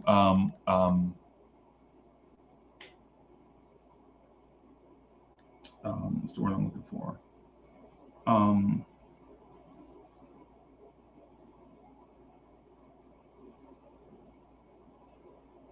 I think Luther had great songs, but the songs we realized they were great later on. Right. Right. Like you notice how they both had party songs, right? Jam Tonight is a party song. Jam Right. Tonight was the number one song in the country in 1987. Right. Luther had a song called Bad Boy Having a Party. You notice it's not on the list. You know what I'm saying? Right. Luther's first single, Never Too Much, I remember WBLS playing that song to death. Yeah. I think that song came out right before Kiss FM came out. Right? Never Too Much was always on the radio. But that's New York. And it's a New York artist. Like Luther's a New York artist, Freddie's a New York artist, right? Depends on which part of Brooklyn you like better. like I think, I think Luther's from Harlem, right? I thought Freddie was from Harlem. He's from Brooklyn? No, maybe Freddie's from Harlem. Maybe I Freddie's think Freddie's from Harlem. Yeah. Yeah, maybe, Freddie's from Harlem. Yeah. But I could have sworn. Maybe was his church in Brooklyn? I think his church might have been in Brooklyn. Maybe Freddie Jackson had some kind of Brooklyn roots. I can't remember exactly what they are, but yeah. When I look at it, man, I think the consensus should be that Luther Vandross should win this, right? But Freddie Jackson's got a lot of number one songs, bro. And Freddie was part of the Hush Management Collective. Y'all remember Hush? Right. Melissa Morgan, Miles J, Melba Moore, all of them together. Like they were a collective. Right. And so they were always putting out great music because they had great in-house production. Right. The dude that wrote Rock Me Tonight wrote the song for his girl. And he was trying to figure out, and he was like, "Yo, I'm gonna just get Freddie to do it." Everybody's like, Freddie? Freddie who? Mm-hmm. Freddie Jackson. You think this song too? Right. The irony, this song is too slow for Freddie Jackson, Right. right? Because Freddie Jackson before this time was in that group Mystic Merlin. They were disco basically. Mr. Magician, come and do your magic spell on me. Now that I think about it, it's so fluid. I'll just say that song is fluid. I just say it that way, right? Um, but Freddie, you think Freddie Jackson can pull off? At the time, they like, yo, you think Freddie Jackson can pull this off? Like, you know how Freddie's voice is beautiful. Like Freddie's voice is like, I'm not gonna say. I'm gonna say when this is to me the difference between Luther and Freddie. Mm. Singing in the rails, like the disciplined singer, I think Freddie is better. Right. When you start putting feeling in it and these ad libs and stuff, Luther is undeniably the best to ever do it. Period. Ain't nobody. To me, Luther is. To me, um, Patti LaBelle is the female Luther, if that makes sense. So, yeah, man. So, what are you thinking? Are there any songs we should add to this list to make it more fair to Luther? Well, like the song you what was the song? Never Too Much. That's always been one of my favorites from Luther. I don't know. I don't think that went number one, right? Nope. No, that should have went number one. That was a great song. Um, it's a lot, man. Power of Love was like one of my favorites. What is it? Power, Never Too Much. I thought you were saying Love, Power, Love, because this already. Well, that's on the list, but that was like one of my favorite. Well, that was a great Luther album, and the song was great. Right. Right. And you even had like many years later, you even got like a Jadakiss reference in one of his bars. He mentioned the power of love, and um, it's a lot. It's a lot that he did. You know, most of the songs that I like is already on the list, but like Never Too Much. That was like from the first album. Yeah. I always loved that one. I'm gonna add some joints here to be fair to Luther, bro. And not saying that Luther need help. That's not what I'm saying. I'm just gonna add some songs that we need to um, give Luther credit for because they're cult classics. They may not be number one hits, but they're cult classics. Mm-hmm.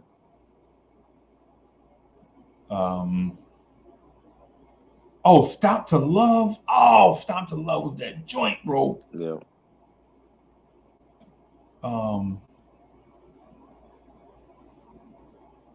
Give me the reason. Give me the reason to love.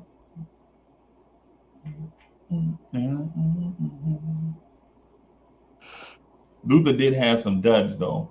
Yeah. Like he did an album like later on. I want to say like it was like in the 2000s, and he had like I think Foxy Brown was on one song and Queen Latifah, and he started to use like Stevie J. I'm like whose idea was it to pair Luther up with like Stevie J from Bad Boy? Yeah. You know what I'm saying? And I'm like, that sound really don't fit Luther's style of singing. Nah. He was desperate. Yeah.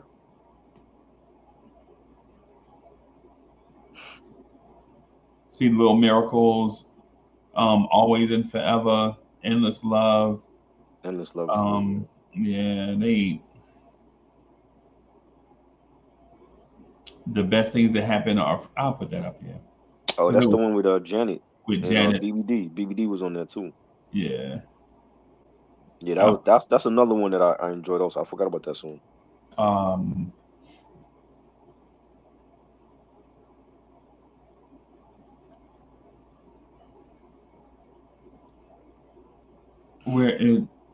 There are some.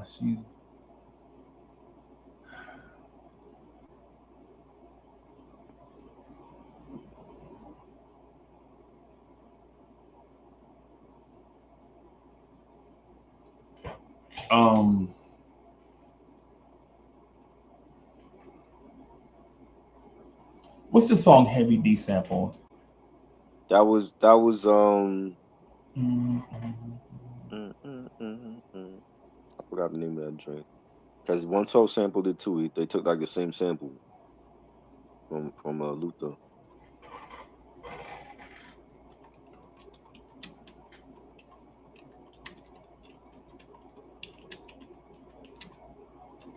Because I like the song, I just can't remember the name of it. Yeah. I want to say that was on the first album, I think.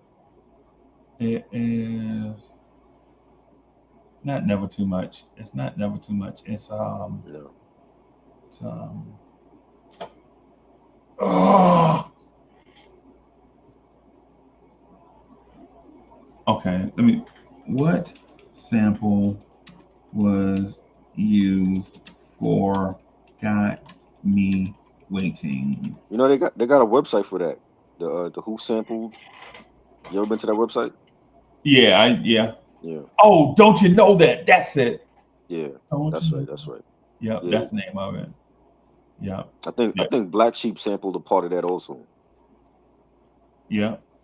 Queen Pen sampled uh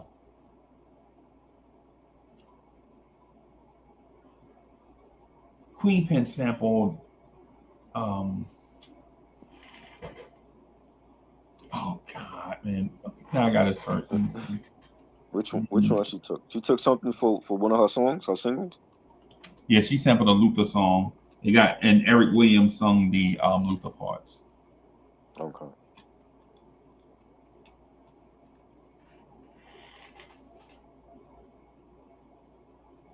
All My Love. Yep, Never Too Much. Yep. Yeah. Yeah. Eric Williams from Blackstreet. Yeah, Teddy Riley produced that joint. Yeah. Yeah. And so Luther probably has about 17 songs that I would say are irrepressible. Like you can't hear that song and not think that song is fire. Right. I don't know if Freddie Jackson has 17 songs like that. Nope. He probably does.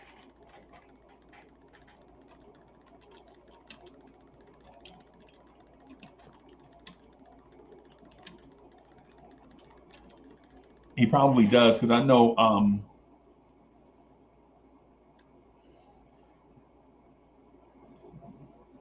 Main Course was a hit. I didn't like it though.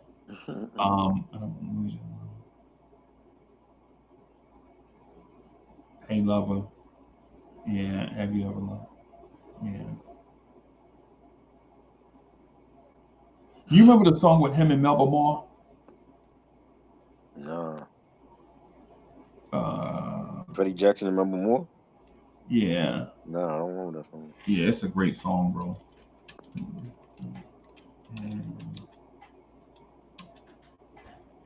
I bought it, bro. You know me. Bought it? Bro, yeah. If it's not dope, I'm not buying. You know me. Like that's why I don't have Ghostface Killer yet. Oh my God. I didn't. A little bit more. told Yeah. you. I told you the album is dope. It's just not. I didn't feel like he should have had a sequel to the first one, but That's what I'm saying. it's not a bad album. Yeah, I ain't buying it. Respectfully, of course, I'm not saying. I think there's some joints on there that you would like. I listened to all the songs on YouTube. I think it's like what 5 of them. Yeah. I'm like, you didn't care for them. But I'm not getting nothing, man. I'm like, yo, what is? It wasn't. It felt like he half-assed the album, and I just felt like he should have did all new stuff, and he just did a couple of new songs and centered around a bunch of old songs that he had. You should have just did a long take, bro. Yeah. Meanwhile, I put my son on Kwame, bro. He like, yo, this dude copying Kanye. How? What is he? I don't hear Kanye and Kwame stuff. Mind you, now when I talk about my sons and that, mind you, they heard Kanye first, Right. and so I'm putting them on Kwame, Right. right? And so when they listen to Kwame, yo, this dude copying this fake Chance the Rapper. Hey, Oh, bro, this dude can be Chance the Rapper granddaddy, bro. What are you talking about? exactly. He don't sound nothing like Chance or Kanye. Right, that's what I'm saying. What? Yo, I'm saying, That's man, like, crazy. man, this dude out here trying to be like Tyler. Like, nah, bro, this is Nah, he's relax, not Tyler. bro. No. Relax, bro. This dude legit. This dude legit came out in '88. Yeah. So, yeah, lyrically, he put up a lyrical masterclass Hmm. on his album, Right. right? Like, you know how um, a lyricist can overdo it lyrically. Right.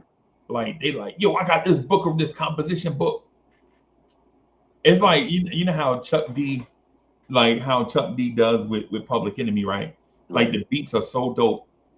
Chuck, like I ain't. Y- I'ma just rap a little something. I'm gonna just put some messages on him, man. I ain't gonna Right. destroy the beat. Hmm. You know what I'm saying? Got you on a dance floor with a dictionary in your hand, like you Facts. know what I'm saying? Right. I think that's what Kwame did with this album, bro. Yeah. Like for everybody that buy it, it's gonna be like a breath of fresh air. Yeah. So Yeah. yeah, man. I think Kwame album is a breath of fresh air. Like I listen to it. I listen to yeah. How you like Alfredo? Alfredo that's definitely one of the best albums of the year. Anytime Freddie and Alchemist work together, they always make magic. Yeah, And I've always said, like, I felt like the best Freddie Gibbs music is with either Alchemist or Madlib. That's his best stuff. If you listen to Pinata, great album. Bandana, great album. The projects he's done with Alchemist in the past was great. Alfredo, he did Freddie with Currency. That was a great 9-song project. And Alfredo 2 was definitely one of the best albums of the year. It's in my top 3. what if I told you I like Freddie Um, Gibbs more than I like Kendrick? eh, that's I don't think that's a hot take. I think that there's people that don't care for Kendrick like that, or they feel like he was overrated, or you know, Man, that I like Kendrick. I think my peak Kendrick was Humble. hmm I think that's my peak Kendrick right there. and see, I didn't like that song when it came out. It just sounded too trappy for me, and It I was sounded like, what is Kendrick doing? Is he catering to the mainstream, and you know? yep, But then when you yep, hear the Damn album was fire. I love that yeah, album.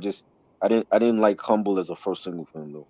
bro. When I first heard the beat, I was like, Mm, okay, this yeah. is mad commercial right here. Hmm. It Yep. is super commercial, Yeah. especially when the NBA was playing it for all the Hell yeah. They still playing it.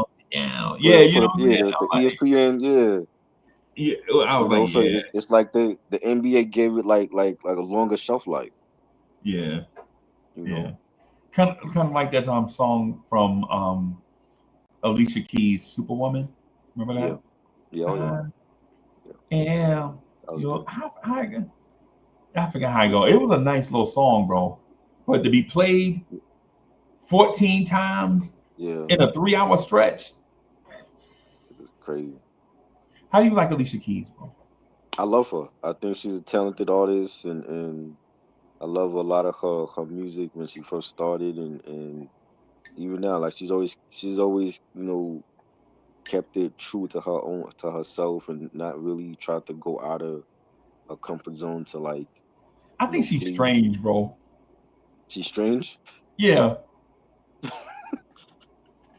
I don't think she's strange. I just feel like she's just herself. Like she's never. I don't see like a big change with her. I think she's even like she's famous, but she's always kept it true to herself, and yeah.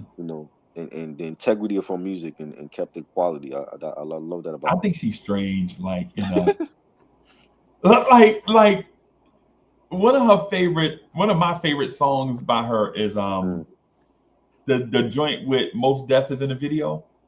Oh, With you Most don't Def know my coming in the name. video looking all weird. Yeah, you don't know my name. Yeah. Yeah, So I like that song, right? I love that. Yeah. Right, but she knew my man order was like the man get like the tuna fish and hot chocolate. Yeah. So I said, No, I'm like, he ordered like meatloaf or something like that. oh, some bullshit. You like, yo, you Yeah. can't eat that shit together. Your stomach could be you be walking down the street farting, bro. You know, gut Yeah, I grenade, didn't bro. understand that. They Yo, still talk about that order. they just gotta be comedy, right? Like they gotta Yeah. be trolling me, bro. Like legit, you getting whatever the special is in a pickle and hot chocolate, Yeah. mayonnaise, pickles, and hot chocolate. I'm not sitting by that man on the bus, bro. I am not. I'm not. You can have me hanging out the window, bro, back in the bus. I don't No, know what type of order that was. He didn't order no soda, no juice. He said hot chocolate. no water, no nothing. No water, nothing. He said hot chocolate with my meal. Yeah, oh my God. That's Bro, weird. what's that dude, 14? You a grown man eating like you 9. Yo, but it's New York though. It's yo, legit for everybody watching around the world. It's New York, man. It's like what New Yorkers do. New Yorkers legit bop by the beat of their own drum, man. They just do. New Yorkers just do them, bro. Like legit. If you ever seen a dude from Queens, I mean not Queens, from Harlem with Tim's on, bro, they be walking like a duck so they won't crease their shoes, bro. Like, yo, what the my guy, I know Harlem is known for being fresh, right? I know this. Right. I know this, right? And I'm not knocking Harlem. Salute to Harlem, right? Right. But man, you walk like that, so you stay fresh. You walking like an ironing board? Nah, I can't. Bro. I can't. And dudes from the Bronx don't know how to let it go, bro. Like, hey, son, them Tims like 9 years old, bro. Like, yo, I'm gonna just get like one more season out of them, bro. And you look at him like, bro, my man, your Tims look like a grocery bag, bro. Throw them joints away, son. Come on. Like, nah, he just broke in good, man. Like, son, come on, man. Yo, you legit look like you got Kroger sacks on your foot, bro. Come on. Yo, come on, son. What's happening? Like my people from the Bronx and they Tim try. Come on, man. Come on, man. For real though. Like when it come to like the Timberland game in the city, what's the Timberland game like in the city, bro? You gotta see that there's like a certain, I would say like if you wear like construction Tims, I would say like every 2 or 3 years you gotta roll take them joints out, bro. Yeah, because there's some people that they'll be wearing it to like they're not even brown no more, they're like yellow, and then like they're like one they're like leaning to the side. It's like that's when you know you got to get rid of them. But come on, bro. Hey, as soon as you get that tilt, bro. Yeah. As soon as you lean with it, rock with it. Nah, bro. But you're supposed to know that before you leave your house. You're supposed to know that they leaning. You got to look at the back of them. If your Timbs is this color right here, bro, you got to say la vie, bro. Say la vie. Bro, because if the Timbs is this color, you already know the toe. I mean, we rocking like the 40 belows and the beef and broccolis they bought back, and the mac and cheese they bought back. So we rocking those. You know what I'm saying? But like as far as construction Timbs, I would say like every 2 years you change them out. And I say that as a shoe connoisseur, like legit, like with me, like when it comes to the shoe game, like with me and I'm not trying to set no expectation, right? I ain't trying to set no expectation, right? So when you see me and if I have on like some 980s, and you like, yo, man, you got on the red 980s? Yeah, you know what I'm saying? I gotta, it don't even match your outfit. Hey, bro, I don't match no more, bro. It's 2025. Don't nobody be matching no more. You just wear what you want to wear, right? But yeah, man, I just man. you can kind of tell, like when you see somebody, Mm. you can look at their Timbs and know exactly where they from, bro. You can tell exactly where they from. Right. Like dudes from Brooklyn, you can look at the way they lace, and you be like, yeah, they from Brooklyn, Mm. right? You like they from Right. Brooklyn, We right? don't lace them. We leave them unlaced though. Yeah, I know. Some dudes don't even take the tag off, bro. They They leave don't a take little the tag tag off. on there, Yeah. bro. Yeah. That's dangerous though. You could trip over those, and you Okay. know. I mean, yeah, man. Like the one thing with me when it comes to like the shoe game, Hmm. like certain things I'm just not gonna wear Right. as an adult. Like I'm not gonna wear certain things as an adult, Mm. right? Like DSJ, what legit, up? I'm not gonna be like them Coney Island dudes, like that be wearing them 5411s. Like Okay. I'm not wearing those 5411s, bro. Like, You're not Wait, wearing what? no panda dunks. huh? You're not wearing the panda dunks. No. Try bro so disrespectful, bro. He said it to my face. You joke. I'm just saying. I mean, that's like And the that, the if we shoes talking like the panda rest dunks, of so them. we talking about the highs or the lows?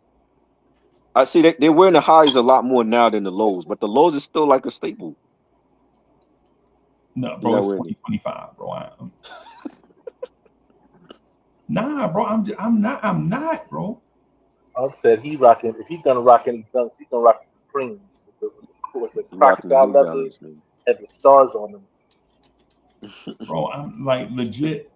Yo, as a matter of fact, the only Adidas that I wear, Hmm. and you know what? I ain't even gonna wear the Stan Smiths no more, bro. Oh, those are Like classic. the Adidas, I ain't wearing Yeah. the Ant Edwards. I'm not wearing those, bro. I'm not No. looking like I don't want my foot to look like Deep Space Nine, bro. I'm not wearing that, bro. On my foot, nah. DSJ, you What wear There's like about nothing wrong with the it. gazelles? You're not wearing the gazelles? the Kazals? Yeah, or the Sambas. The Sambas are big now for Adidas. Uncle Freezy only rocks James Harden sneakers. Now I would no, not I won't. But I wear the. You remember the Porzingis Adidas when he was with the Knicks? Yeah, Yeah, a little bit. Yeah. I the wear Adi those in the Zeros. Knicks colorway. So no I wear Sambas the for you. You're not rocking yeah, no I wear those in Sambas. the Knicks colorway. But No shell toes. nah, I'm talking about the Stan No. Smith. Nah, I ain't. Nah, like like the Run DMC special edition shell toes. You know, rocking those? Nah, I ain't wearing No. those. Nah, nah, I ain't. Nah, I ain't. I did though. If Now I if ain't gonna lie to if you. we Now had Donovan Mitchell in the garden, maybe I'd rock some Don issue whatever's. But Right. since he ain't yeah, here, he ain't here. I ain't gonna front, bro. I see there are some shoes that I will wear like Mm, for nostalgia. mm, Like say we all going out, right? right. We all going out and like we're gonna be out for the night, Mm, right? Now what I'll do is when y'all first get in the car, I'm gonna have on like some Jordan 11s, okay. like maybe the Concord Blue Jordan 11s, Right. right? Or the Black Cat Jordan 11s. Now Mm, I'll wear those, but I have me some 980s in the right. car because after like an hour or two walking around in Jordan 11s, you already Yeah. know. You know what I'm saying? Mm, You know what I'm saying? I'm be like NASCAR with the tire change. You know what I'm saying? After like 2 hours of the Jordan 11s, right. right? But and I might get old school like that. I never wear the Jordan ones ever, Mm. right? I mean, because for one, they don't really look that good to me, and two, they like built for doll baby feet, bro. Like you legit, you're like y'all ever had the original Jordans, Jordan ones? Hmm. Yeah. Like even if you got a skinny foot, bro, it still be squeezing your foot, bro. Like, You got to break them in. Like there's certain sneakers you got to break. Like that was when I had the KD. I think it was the KD 8s, yeah, and like the way that the flying it, they were like flying it, but they had like the air bubble, but the cushioning there was no cushioning. yeah, So I had like so I couldn't wear them all the time because it was like they just felt like hard on my feet. yeah, I'm like, well, that's the first time I had like Nikes where they had like the air bubbles, but it wasn't no cushioning for the KDs at that time. yeah. Oh, I will wear a old Uh, school shoe. uh, The the Air Shocks. You remember the Shocks? I remember the Shocks. Yeah. Now I will wear those in the one straight color though. I can't wear those in no colorway. Yeah, Like, they don't look good in every colorway. Yeah, that's what I'm saying. Like Yeah. I get like the all white joints, right? Okay. And throw some laces in them, you know what I'm saying? Or the all black joints. Right. Like I used to keep them on deck. Like I used to buy the Shocks like every 2 months. I buy me a new pair of Shocks. Yeah. You know what I'm saying? Because for one, they never got those creases in them, so you can wear them forever, right? Because the leather on them was so soft, like they didn't get creases in it because the leather was so soft. But they would get them stains on it around the sole where that Shock and the sole at. Yeah. Start turning yellow, and you like, Right. Yeah. Still, what about you, bro? Like you got a certain type shoe you gonna wear? I wear just about every Jordan. So I know Coach is gonna despise the answer, but I wear Jordans. Um, and well, I used to rock a lot of foam posits. Yeah. But the colorways got outrageous, and I grew up. So when your shoes start looking I'll, like Space Nine, bro, you like, nah, bro, this is we gotta grow up, bro. now I will say this, as far as like the original colorways, and I think that's the biggest thing for me. I'm true to OG. So in terms of the royal blues, I would absolutely rock those. I see that they're bringing back the Nike Up Tempos, Yeah. so I might dip into that one.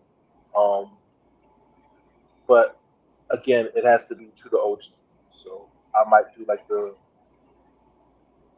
Scotty colorway. Um, I might even do the black and bolts, but Okay. that would be like a whole fit, like the black and neon green joints. It'd have to be an entire fit. But you smooth though. You like one of them smooth cats. I can see you wearing like the sneakers, but they gotta be fitted. Like not fitted like that. I'm talking about like it gotta be like with an outfit or something. Absolutely. Yeah, like with me, I'm probably a little bit of that. But I'm I'm just not gonna wear just anything though, just for the sake. I'm not just gonna wear what everybody else is wearing because it's that style, like it's a trend. Right. Like I don't necessarily do that. I like since I'm a bigger guy, I gotta do what look nice on me, Right. as opposed to what everybody rocking. Facts. So you probably wouldn't wear like the foam posits and all that. Nah, I would wear like right now, legit. I wear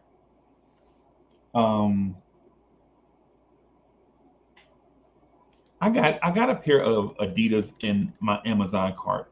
Okay. And every time I look at them, I'm like, yo, you should have been bought these. But something is telling me, like, nah, man. You know what I'm saying? Like, I forget what the Adidas are, but they not really outrageous. They like 135. They're not really outrageous. I was thinking like getting like 2 of them. Right. Like with me, I like to have white on white sneakers. Like I got to have some crispy white on whites to wear to like functions, like birthday parties, you know what I'm saying, little outdoor events or whatever. And then like for the indoor events, I like to have like some, I'll do colors on you know what I'm saying? Right. But I like having the jewelry speak for me more so than the sneakers do. Right. I feel you. So you prefer the minimal whites, like the Aldos or the Thursday boots. Like,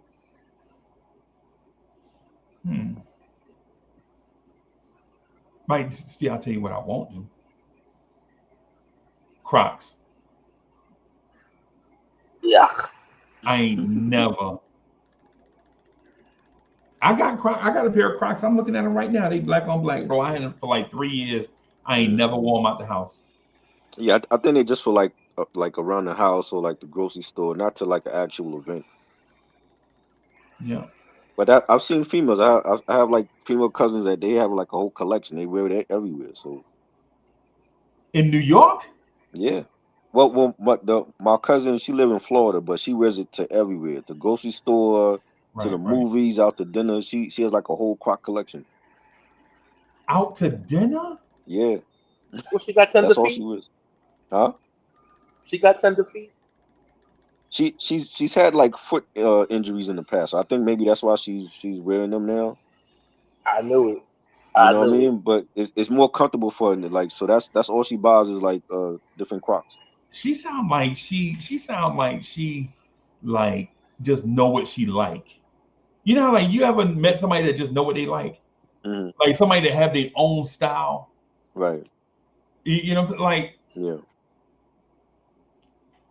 Like with me, I'm a Carhartt person, right?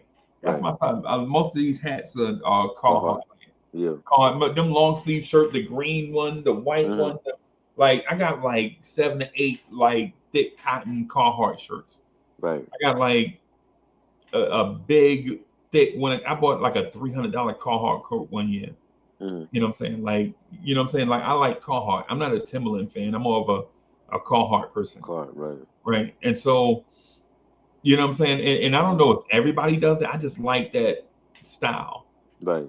You know what I'm saying? Yeah. Like, It has like it's a clean like workmanship type of style, and it's still yeah, street. Yeah. yeah, yeah, yeah. DSJ, you ready to answer the question, bro? Look, we've been waiting for you to come back, bro. Yeah, I'm sorry about that. No, no, What's the no. question? Luther Vandross or Freddie Jackson? Luther. So I'm gonna ask you. I gotta ask you, bro. So to get your real answer, bro, like which artist is better, Freddie Jackson or Luther Vandross?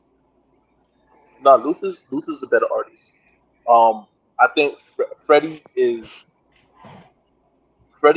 like Diet Luther, And do you see how Albie Short is looking at you on this background thing, bro? and I wish he wouldn't because he's not in any conversation musically for me. So Mm. Albie Short is staring you down, bro. Like, what you said, Luther? quickly, You trolling, I bro? I wish Luther had more original music. I wish I wish he had his catalog. I wish he had Freddie's catalog. I'd love to hear Luther on Jam tonight. Luther's alright, bro. Luther the is king, the king of covers. Luther is the king of the covers. king of covers, That's bro. his problem. No pun He'd be intended. killer at karaoke. Yeah, you be killing the karaoke, bro. See, the thing about that is can you sing? Can somebody craft a song for you? And the thing about that is there are people with dynamite voices out there, right? Like Right. Ruben Studdard. Like Ruben legit is slept on, but you can't. It's hard crafting music for his voice and his style, right? And I heard him singing with Sherelle. I think I sent that to DSJ. Did I send it to you? The link, the TikTok where Ruben Studdard is singing a circle around Sherelle, and No, but you did when talk about it though. Yeah. he's singing all Alexander O'Neal parts, and you like, Hmm. yo, is this dude better than Alex? Like legit, he's singing live, and you like, yo, this dude's voice is phenomenal, son. It's Right. phenomenal. He's top notch. But remember what I told you. It is hard to craft music for soul artists if they're not doing it themselves. I understand, Uh, but how and do you that's why say I that think. then say Luther to the answer to the question? Well, well, because again, at the time when, because again, he's the king of covers. He's not singing his songs. He's singing somebody else's songs. I know this is what I'm saying. So, so just like I said, if it was him, right, crafting songs, like okay, we're in the studio, um, and let's say okay, talking about let's get a team of writers together. We're gonna make this song for Luther. There's only a handful of people that successfully have done that. Freddie is Everybody else is already like in his camp, already in on his team, and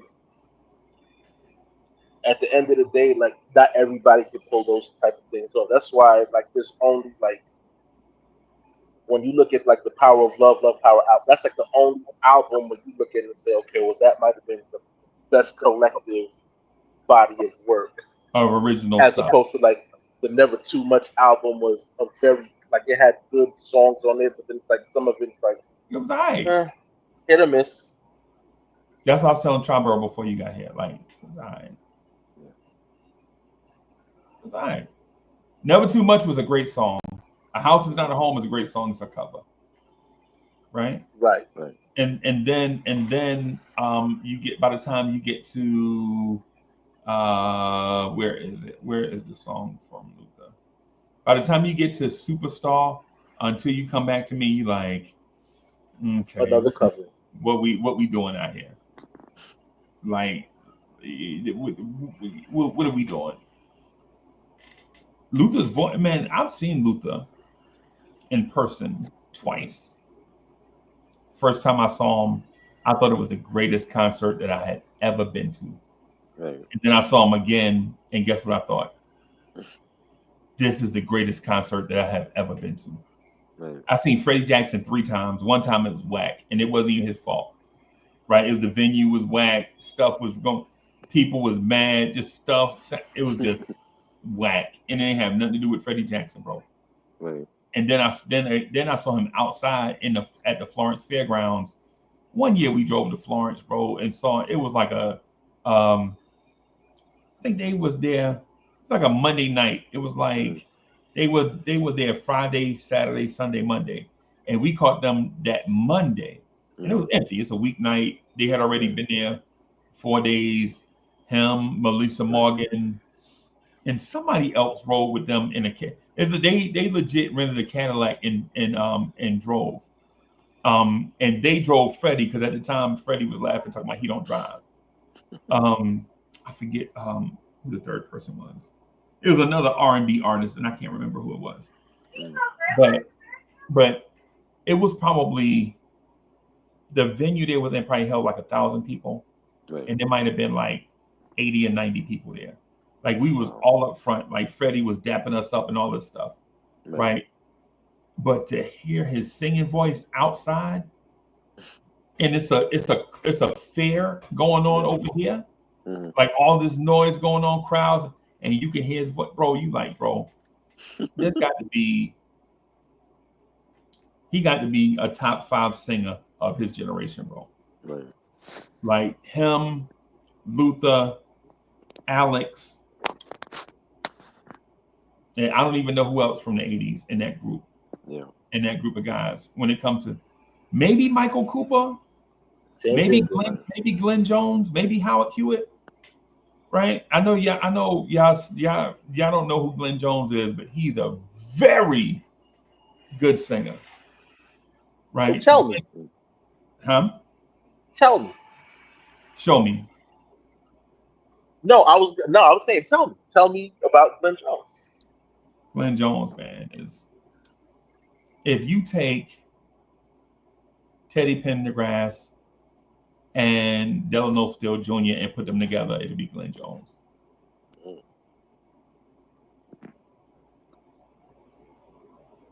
Also sounds like you described Chucky Booker. Bro, if you take Steele and Teddy Pendergrass and put it together, it's Glenn Jones, bro. That's how good this dude is, bro. Legit, like. Now there are other singers like James Taylor. Like Tromber, remember the time I told you James Taylor told me to go to his car and get his cigarettes? You did tell me that. Like, who the fuck? Who the fuck? Yo, I'm Uncle Freezy. Right. He looking at me like, and you want and you. That's when I found out that that stars had egos. That was my welcome to reality moment. Right. Hey boy, go to my car and get my cigarettes. It's that Lincoln out there in Double Park. Boy, you know who you talking to? And then he went in the back and talk about, hey, y'all know it's something. He go in the back telling my pops and tell him and he go in the back and telling my pops, my uncles, the cooling gang in the back. He go in the back. Hey, it's some boy out here cussing people out here. Who was that? And my pops like, hey, my bad.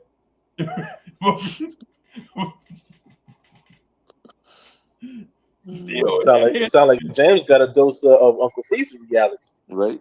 That man said, go to his car and get his cigarettes. It's that Lincoln double parked out front. Wow. Bro, you know you in Jersey City.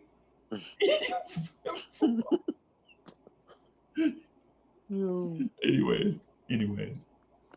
Yeah, man. Yeah, hey, try, man. Yeah, Glenn Jones, man.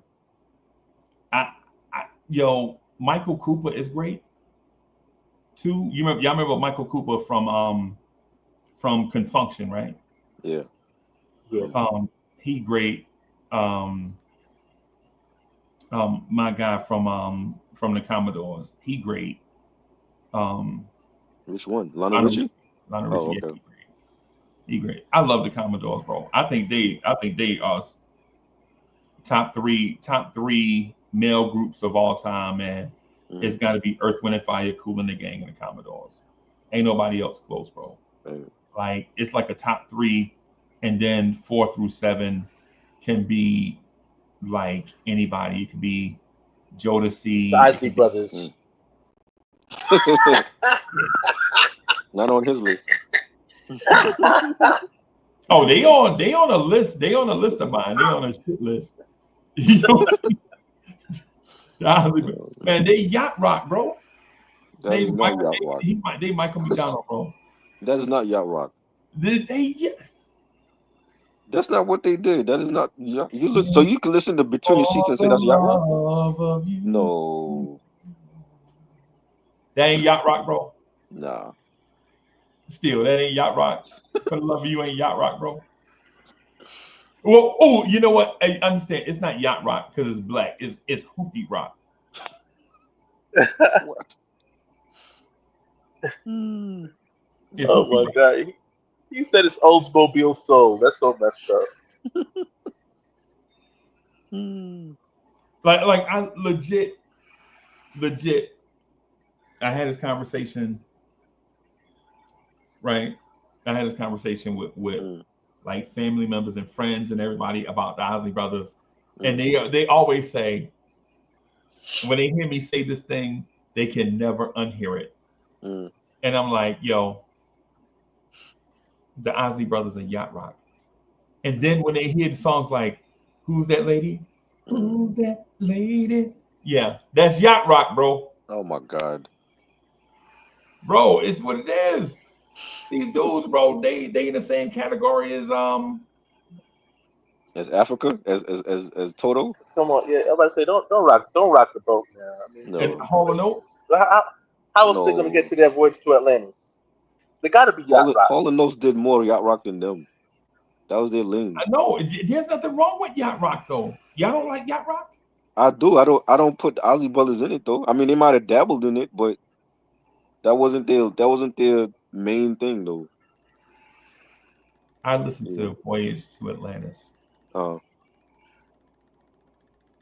Bro, listening to that song make me think that I'm waiting on a bingo number.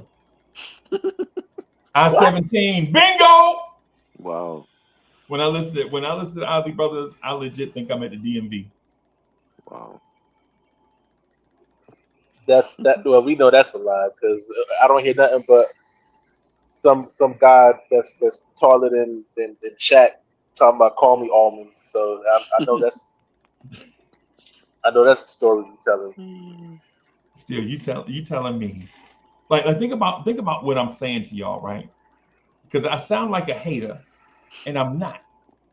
All I'm saying is they are different than what we originally thought they were. They different. Like Like the Gap Band. everything up to 1995 is yacht rock, bro. That is not true. From the Ozzy Brothers? No. So Footsteps in the Dark to you is yacht rock. Yes. Wow. Now, Spend the Night, Ce Soir is R&B. Right. And they didn't do many songs like that. Spend the Night, Ce Soir was written by Angela Winbush. That's how come they got to R&B. But when they was writing the joints they self, they were yacht rock, bro. They may as well be singing that song Africa. And it rains down in Africa. That's them. I don't know if I can see them doing that. And the irony is, I think Steele knows this. He just don't want to admit that he's wrong. But the thing is, there is no right or wrong. It's just we thought one thing, and it's something different. But what did you think the Ozzy Brothers was, though? I thought they were soul. They I thought they were soul music. That's they awesome. How you soul? Wilson Pickett, that's soul music. The Ozzy Brothers, Voyage to Atlantis. Okay, so then it's R&B then, I guess. I mean, it's still in the same vein. I just feel like when I hear songs like "Living for the Love of You," right, that song is smooth, right? Right. Very. Like peanut butter. What about Hello? When you hear a song like Hello, is that yacht rock to you? Hello, you know, I think Lionel Richie is country, right? What? Yeah. A country artist? He might be doing country now. That's not what he was with the Commodores. Oh, he doing country now? Yeah, I think he has like a country album, if I'm not mistaken. I didn't know that. Yeah. Well, I think it's like a collaboration. Like, I always felt like he was on the verge, on that edge of. Right. I'm not saying country. I'm saying he kind of like on that edge of kind of going. Yeah. Kind of like how Prince is pop on the edge of R&B. Right. Kind of like that. Like how Mike is pop. Yeah. Living in this era, this like Michael Jackson legit is pop freestyle that needs to be on R&B radio, right?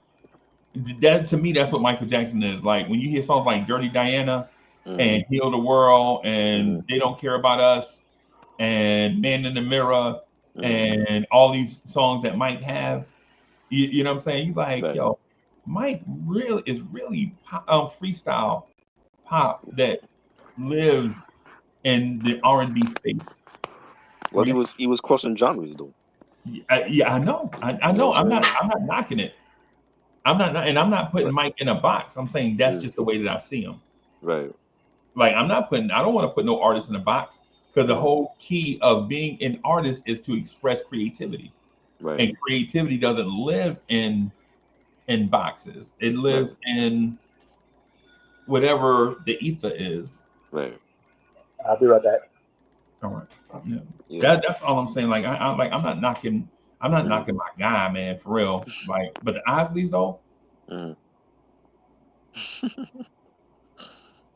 like think about what group out there that's smooth like the Isleys? Like what black group out there is just totally smooth all the time like the Isleys? The Gap Band. No? You ever feel like the Gap Band was a smooth band? No. I think they a jamming band with a powerful lead singer. Yeah. Now maybe they smooth though. Maybe they smooth. I'm just saying I didn't see it that way because maybe you're right and I just didn't see it. Right. But I'm saying like they got songs like Burn Rubber, like and with the guitar, like they legit wanna and But then when you hear like Yearning for Your Love or Outstanding, those are smooth songs. They funky, but they Up got in like the smooth morning, melody. Huh? yep, yep, up in the Yeah, morning. Then all of it, yeah, they smooth. yeah, right. Yeah, yearning for Yeah, yeah, they smooth, but their whole existence is not that though. right, That's all I'm saying. Like I right, know right. groups will do smooth, Mm, will do like some free, like that song Cupid by 112, yeah. right? Where it's led by an acoustic guitar and Mm, all that. You know what I'm right. saying? I know people do joints like that, Mm, like Joy by Blackstreet, right. right? Written by Teddy Riley, Mm-hmm, a R&B New Jack Swing guy, but Joy sounds freestyle to the core. right. You know what I'm saying? So you're like, Mm, ooh, this song is very light, yeah. right? But if you ask it, I think yeah, I'm gonna say this is gonna sound so disrespectful, and I shouldn't say it, but I am. Mm. I think High Five is harder than the Osley Brothers, bro. Oh Lord, No, what are you I talking about? know. Yo, don't be mad. Y'all ain't chat. Don't be mad at me, right? Because I'm not trying to be disrespectful. High five. Wow. Nah, they had some hits, but the Osley Brothers, no. No, I'm High not five saying. was like a they were Oh, like a bootleg new edition. right.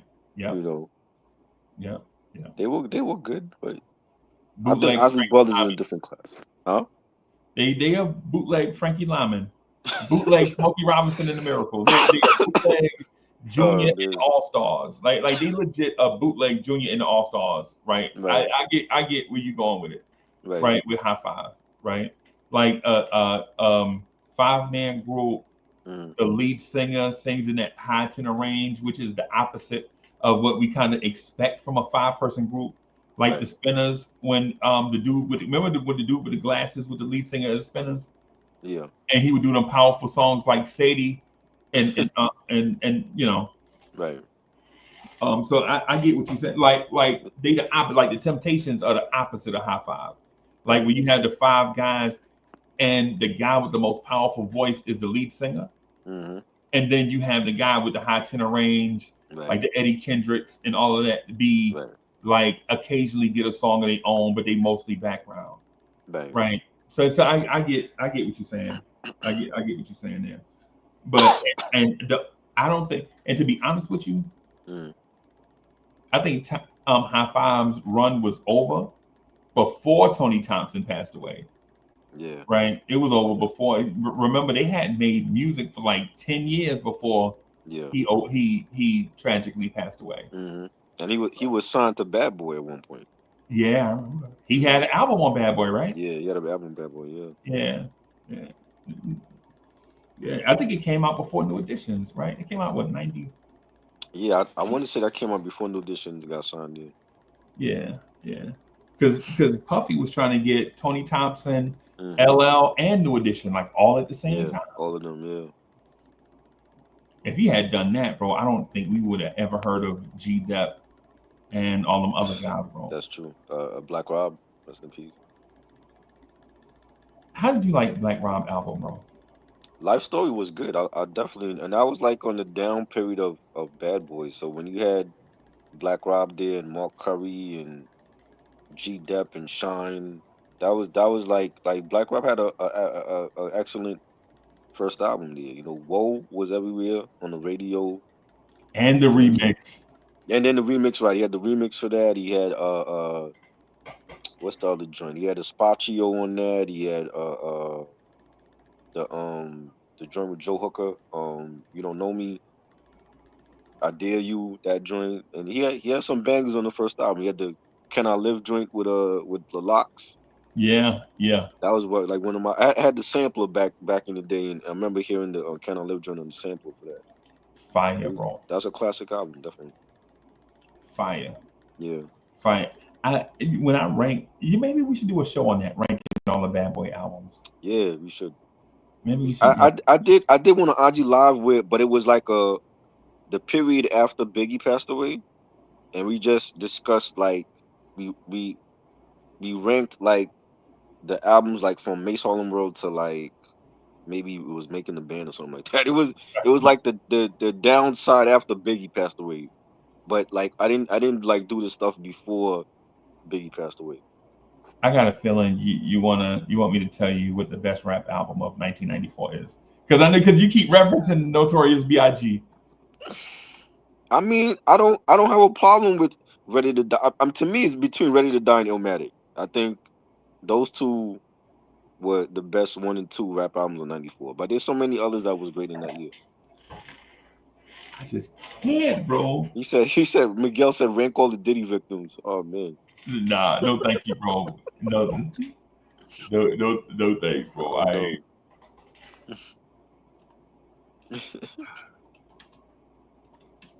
I You there you were feel so like it's many Ready to great. Die over Illmatic? No, No? I like. Oh well, it depends. I think they're in a flat foot tie for me.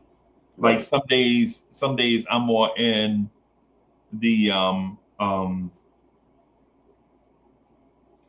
some days I like Big more. Some Yeah. days I like um Nas more. Nas. Yeah. I would say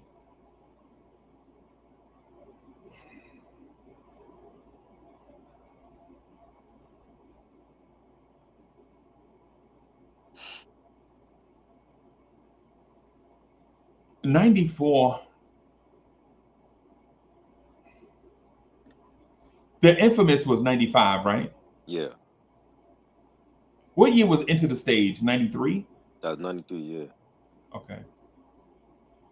94 for boot camp was Helter Skelter. I think that was 94 that came out. What it was it? Was it not? It's not 94 or 95 was Nocturnal. I want to say that was 94 that came out. Nocturnal was 96? 96? Was it? Yeah.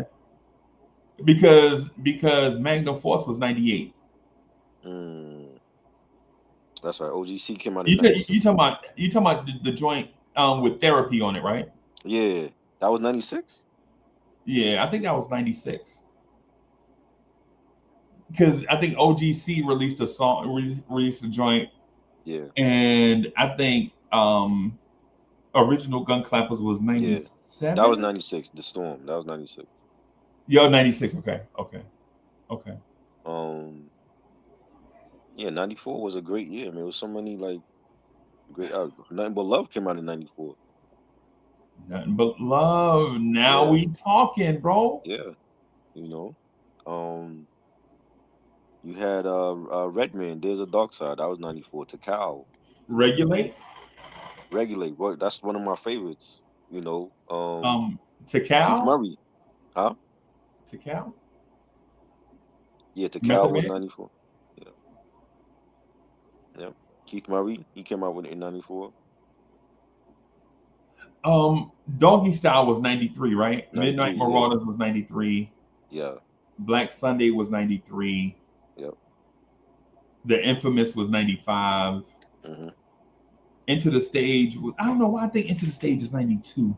That was 90. Well, the song came out in 92. Who got the props? That was 92, but the album came out in 93.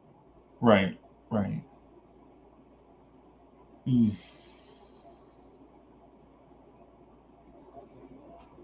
Yeah, it I'm was a gonna lot. say I'm gonna say the greatest album of 1994.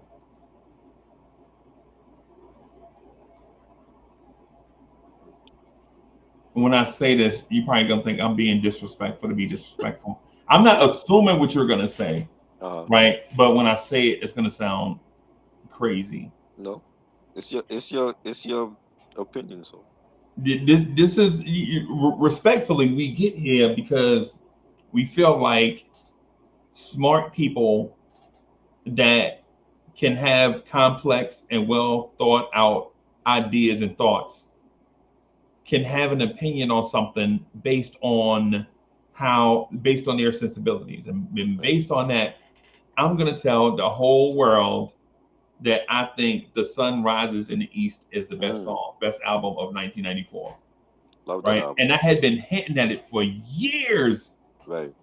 I've been hinting at it like I'll tell a story or two every now and then, like, yo, Mm, man, there's a song off this album, bro. I was just standing on the corner and I hear it and I can't mm, believe what I'm hearing. right. Right. And so people will be like, yo, man, nah, man, 94, man, what's my guy name from the Brooklyn Cat with Mm. the froggy voice? Um Uh, Nine, what you want, oh yeah, Nine? nine, yeah. Nine came out. Hmm. Um He came out in 95 though. that was 95. Yeah, the What You Want, that was 95, yeah. I thought What You Want came out in 94. Was that 94? The Yeah, single, I I know know the the single came out single. before the album though. Maybe the single was out in 94 and then the album came out later. Yeah, Yeah, because yeah, like they had to put out the singles first. Like Black yeah. Moon had the white label for Who Got the Props in 92 and then ended the stage in 93. Right, right, right. I remember hearing Thuggish Ruggish Bone. Mm, When I first heard that, right. I was like, it's all right. One quick thing I wanted to say before I go, Oh. right? Or before I wrap up, so I can get some sleep, man. Why is it that people don't respect reggae dance hall like they used to? I mean, it's different now. The whole reggae just sounds different now compared to when it did back in the 90s, and I feel like a lot of our dancehall legends, a lot of them are not even putting out music no more too. So I can't remember the last time I heard a Shabba Ranks album or a Supercat album, and there's a couple of artists now that when I hear them, they have the influences of dancehall, but Yeah.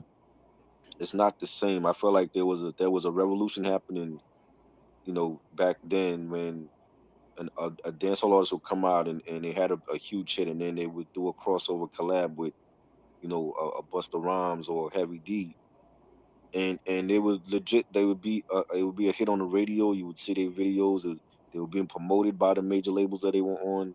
And I'm not that revolution to me is like I started this when the 2000s came in, and when we had like artists like Movado and Vibes Cartel. It's like after that is like I really stopped checking in with dancehall music, because I wasn't hearing nothing that was good. For me, it was Wayne Wonder. After Wayne Wayne Wonder, Wonder, I'm right, like, right, yeah, yeah. oh That's no, why oh, you had not like Wayne the Wonder. I'm sorry, not Wayne Wonder. After Sim Summer guy, Beanie Man, Beanie Man. After Beanie Man, right. it was like, yeah. I mean, you had Oh your no, Sean no, Sean no. Paul. Sean Sean Paul really was Paul, yeah. like when he came out with Dirty Rock. He really had like that was like the last time really that dancehall was like on a mainstream level. Like And he was Shaggy, winning VMAs. Sean Paul, Shaggy era. Shaggy, but see, a lot of them consider Shaggy like commercial. They don't really put him in like he's like more commercial than dancehall. Like It's like how he they do had Craig okay, David and on R&B. They like Craig David, man. He not right. really R and Yeah, B. like there's a lot of Caribbean people that they don't consider Shaggy true reggae. Like he's more commercial. He went commercial with a lot of his hits. You know what I'm I, saying? But yeah, like Shaggy was doing it on a commercial level, and then like linking up with Sting, and coming out with like the albums with Sting and Sean Paul was huge at that time, and then you had Baby Sham, you had Wayne Wonder, but after that wave, it was like it wasn't really like Vibes Cartel was like really like the last one, and then he like he was releasing stuff while he was in prison, and he comes out of prison, and he's doing his thing now, and Buju came back on the scene, but before then it was like there was like a gap where I wasn't and hearing Buju nothing good Banton is like in what, reggae. 70 years old, bro. Buju Banton, sit your old ass down, Buju Banton. you know. Damian Marley, he's been keeping it true to the reggae, to the Marley family. I How don't they think they was do any good. I think they do R&B, bro. the Marleys. You feel like they R&B? Yeah, yeah, yeah. I don't think that's real I reggae, bro. I mean, I I think feel like it's like a little R&B, a little roots reggae, but like you had like Stephen Marley come out with stuff. You had Damian Marley come out with stuff for a couple of years, and you know But I want to see like a revolution again for dancehall music. I'm not really seeing that right now.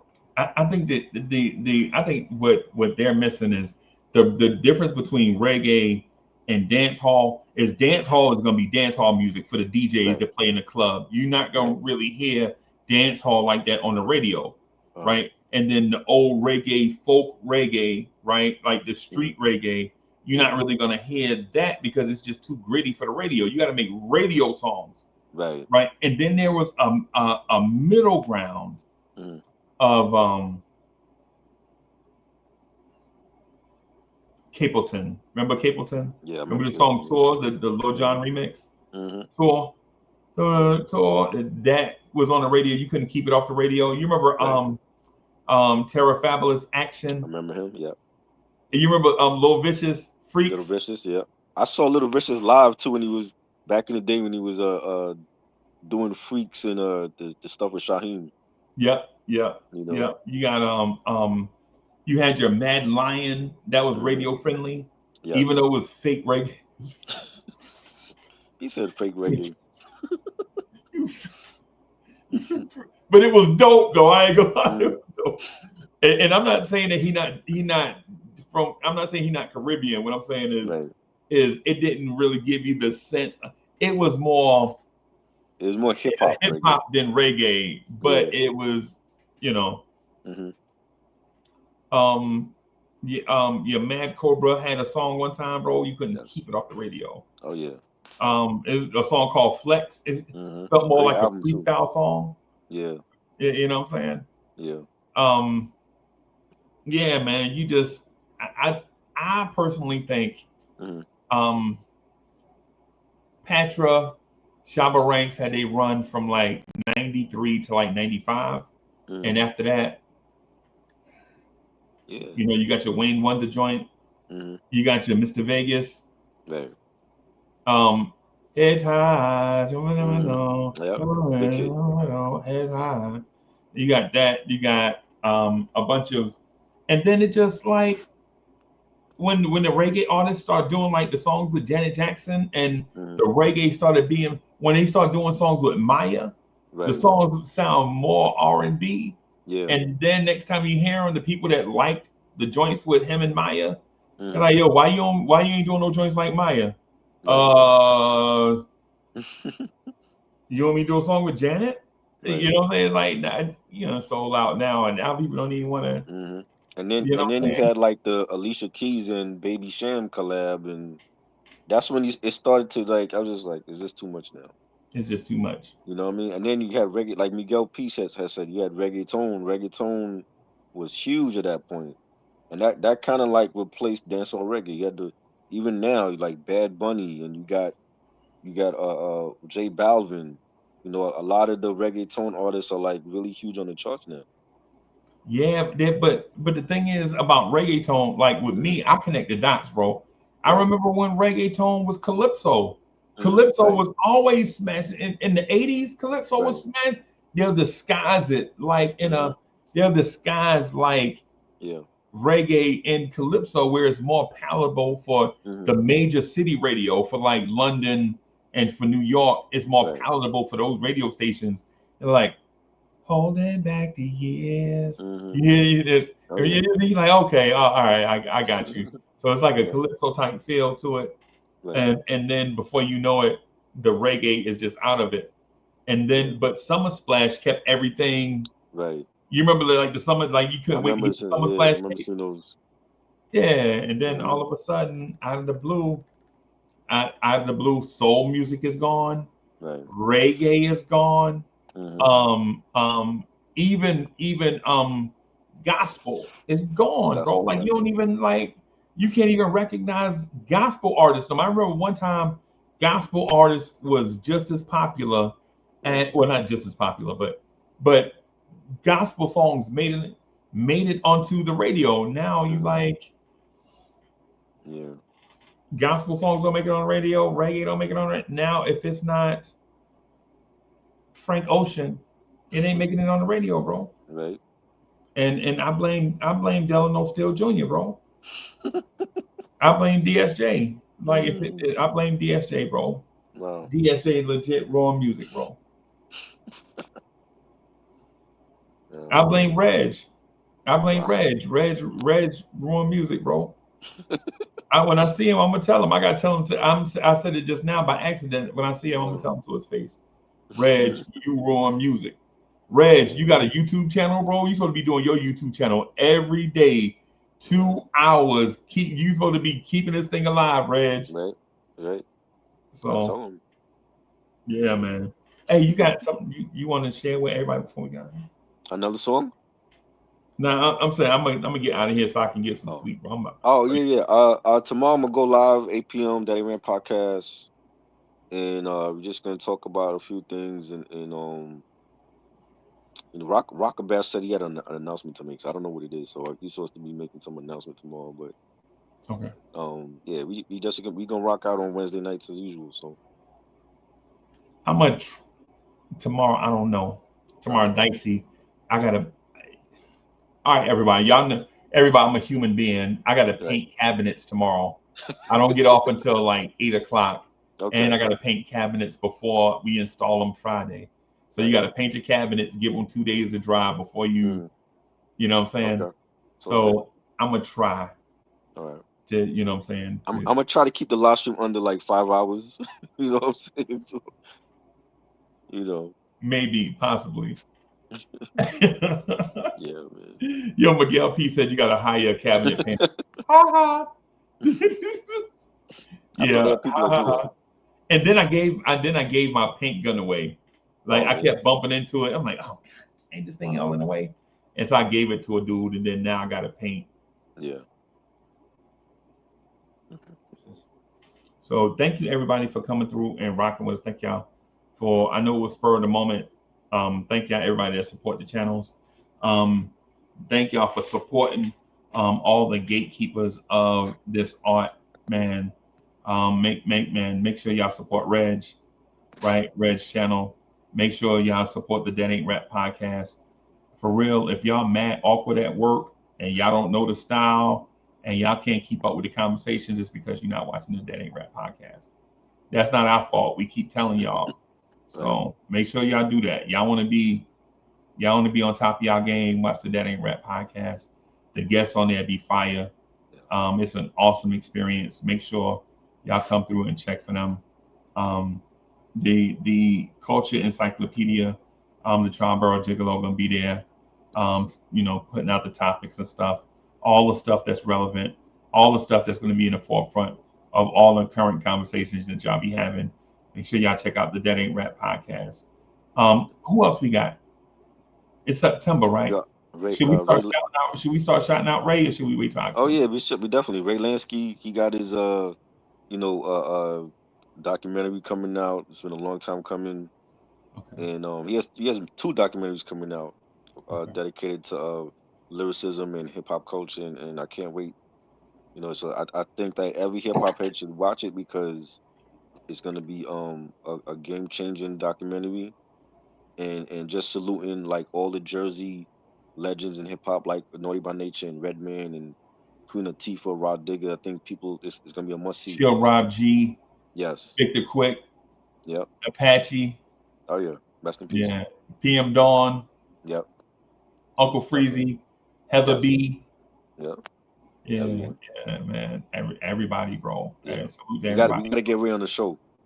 We gotta get Ray on the show. I said we gotta get Ray on Echoes. Yo, we too lit for Ray, bro. I don't know, bro. We too lit for Ray, bro. Nah, he'll be good. I think he'll hold his own on here.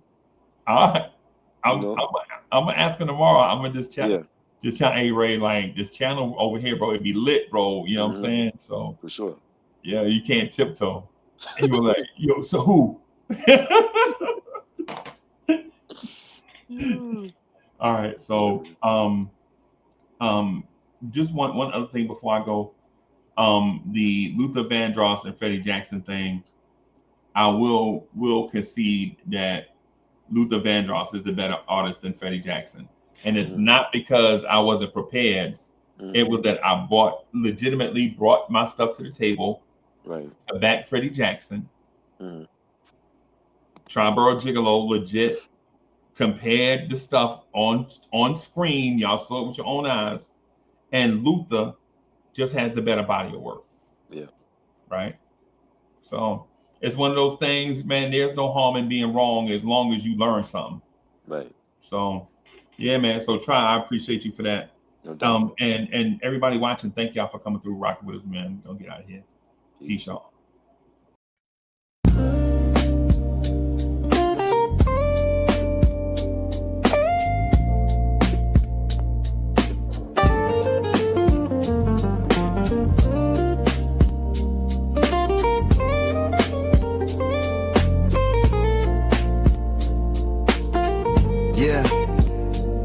We're diving in where the world collides. Culture's calling, it's a crazy ride. Music's pumping, food's on the plate. We're vibing here, let's celebrate. Echo and essence, we keep it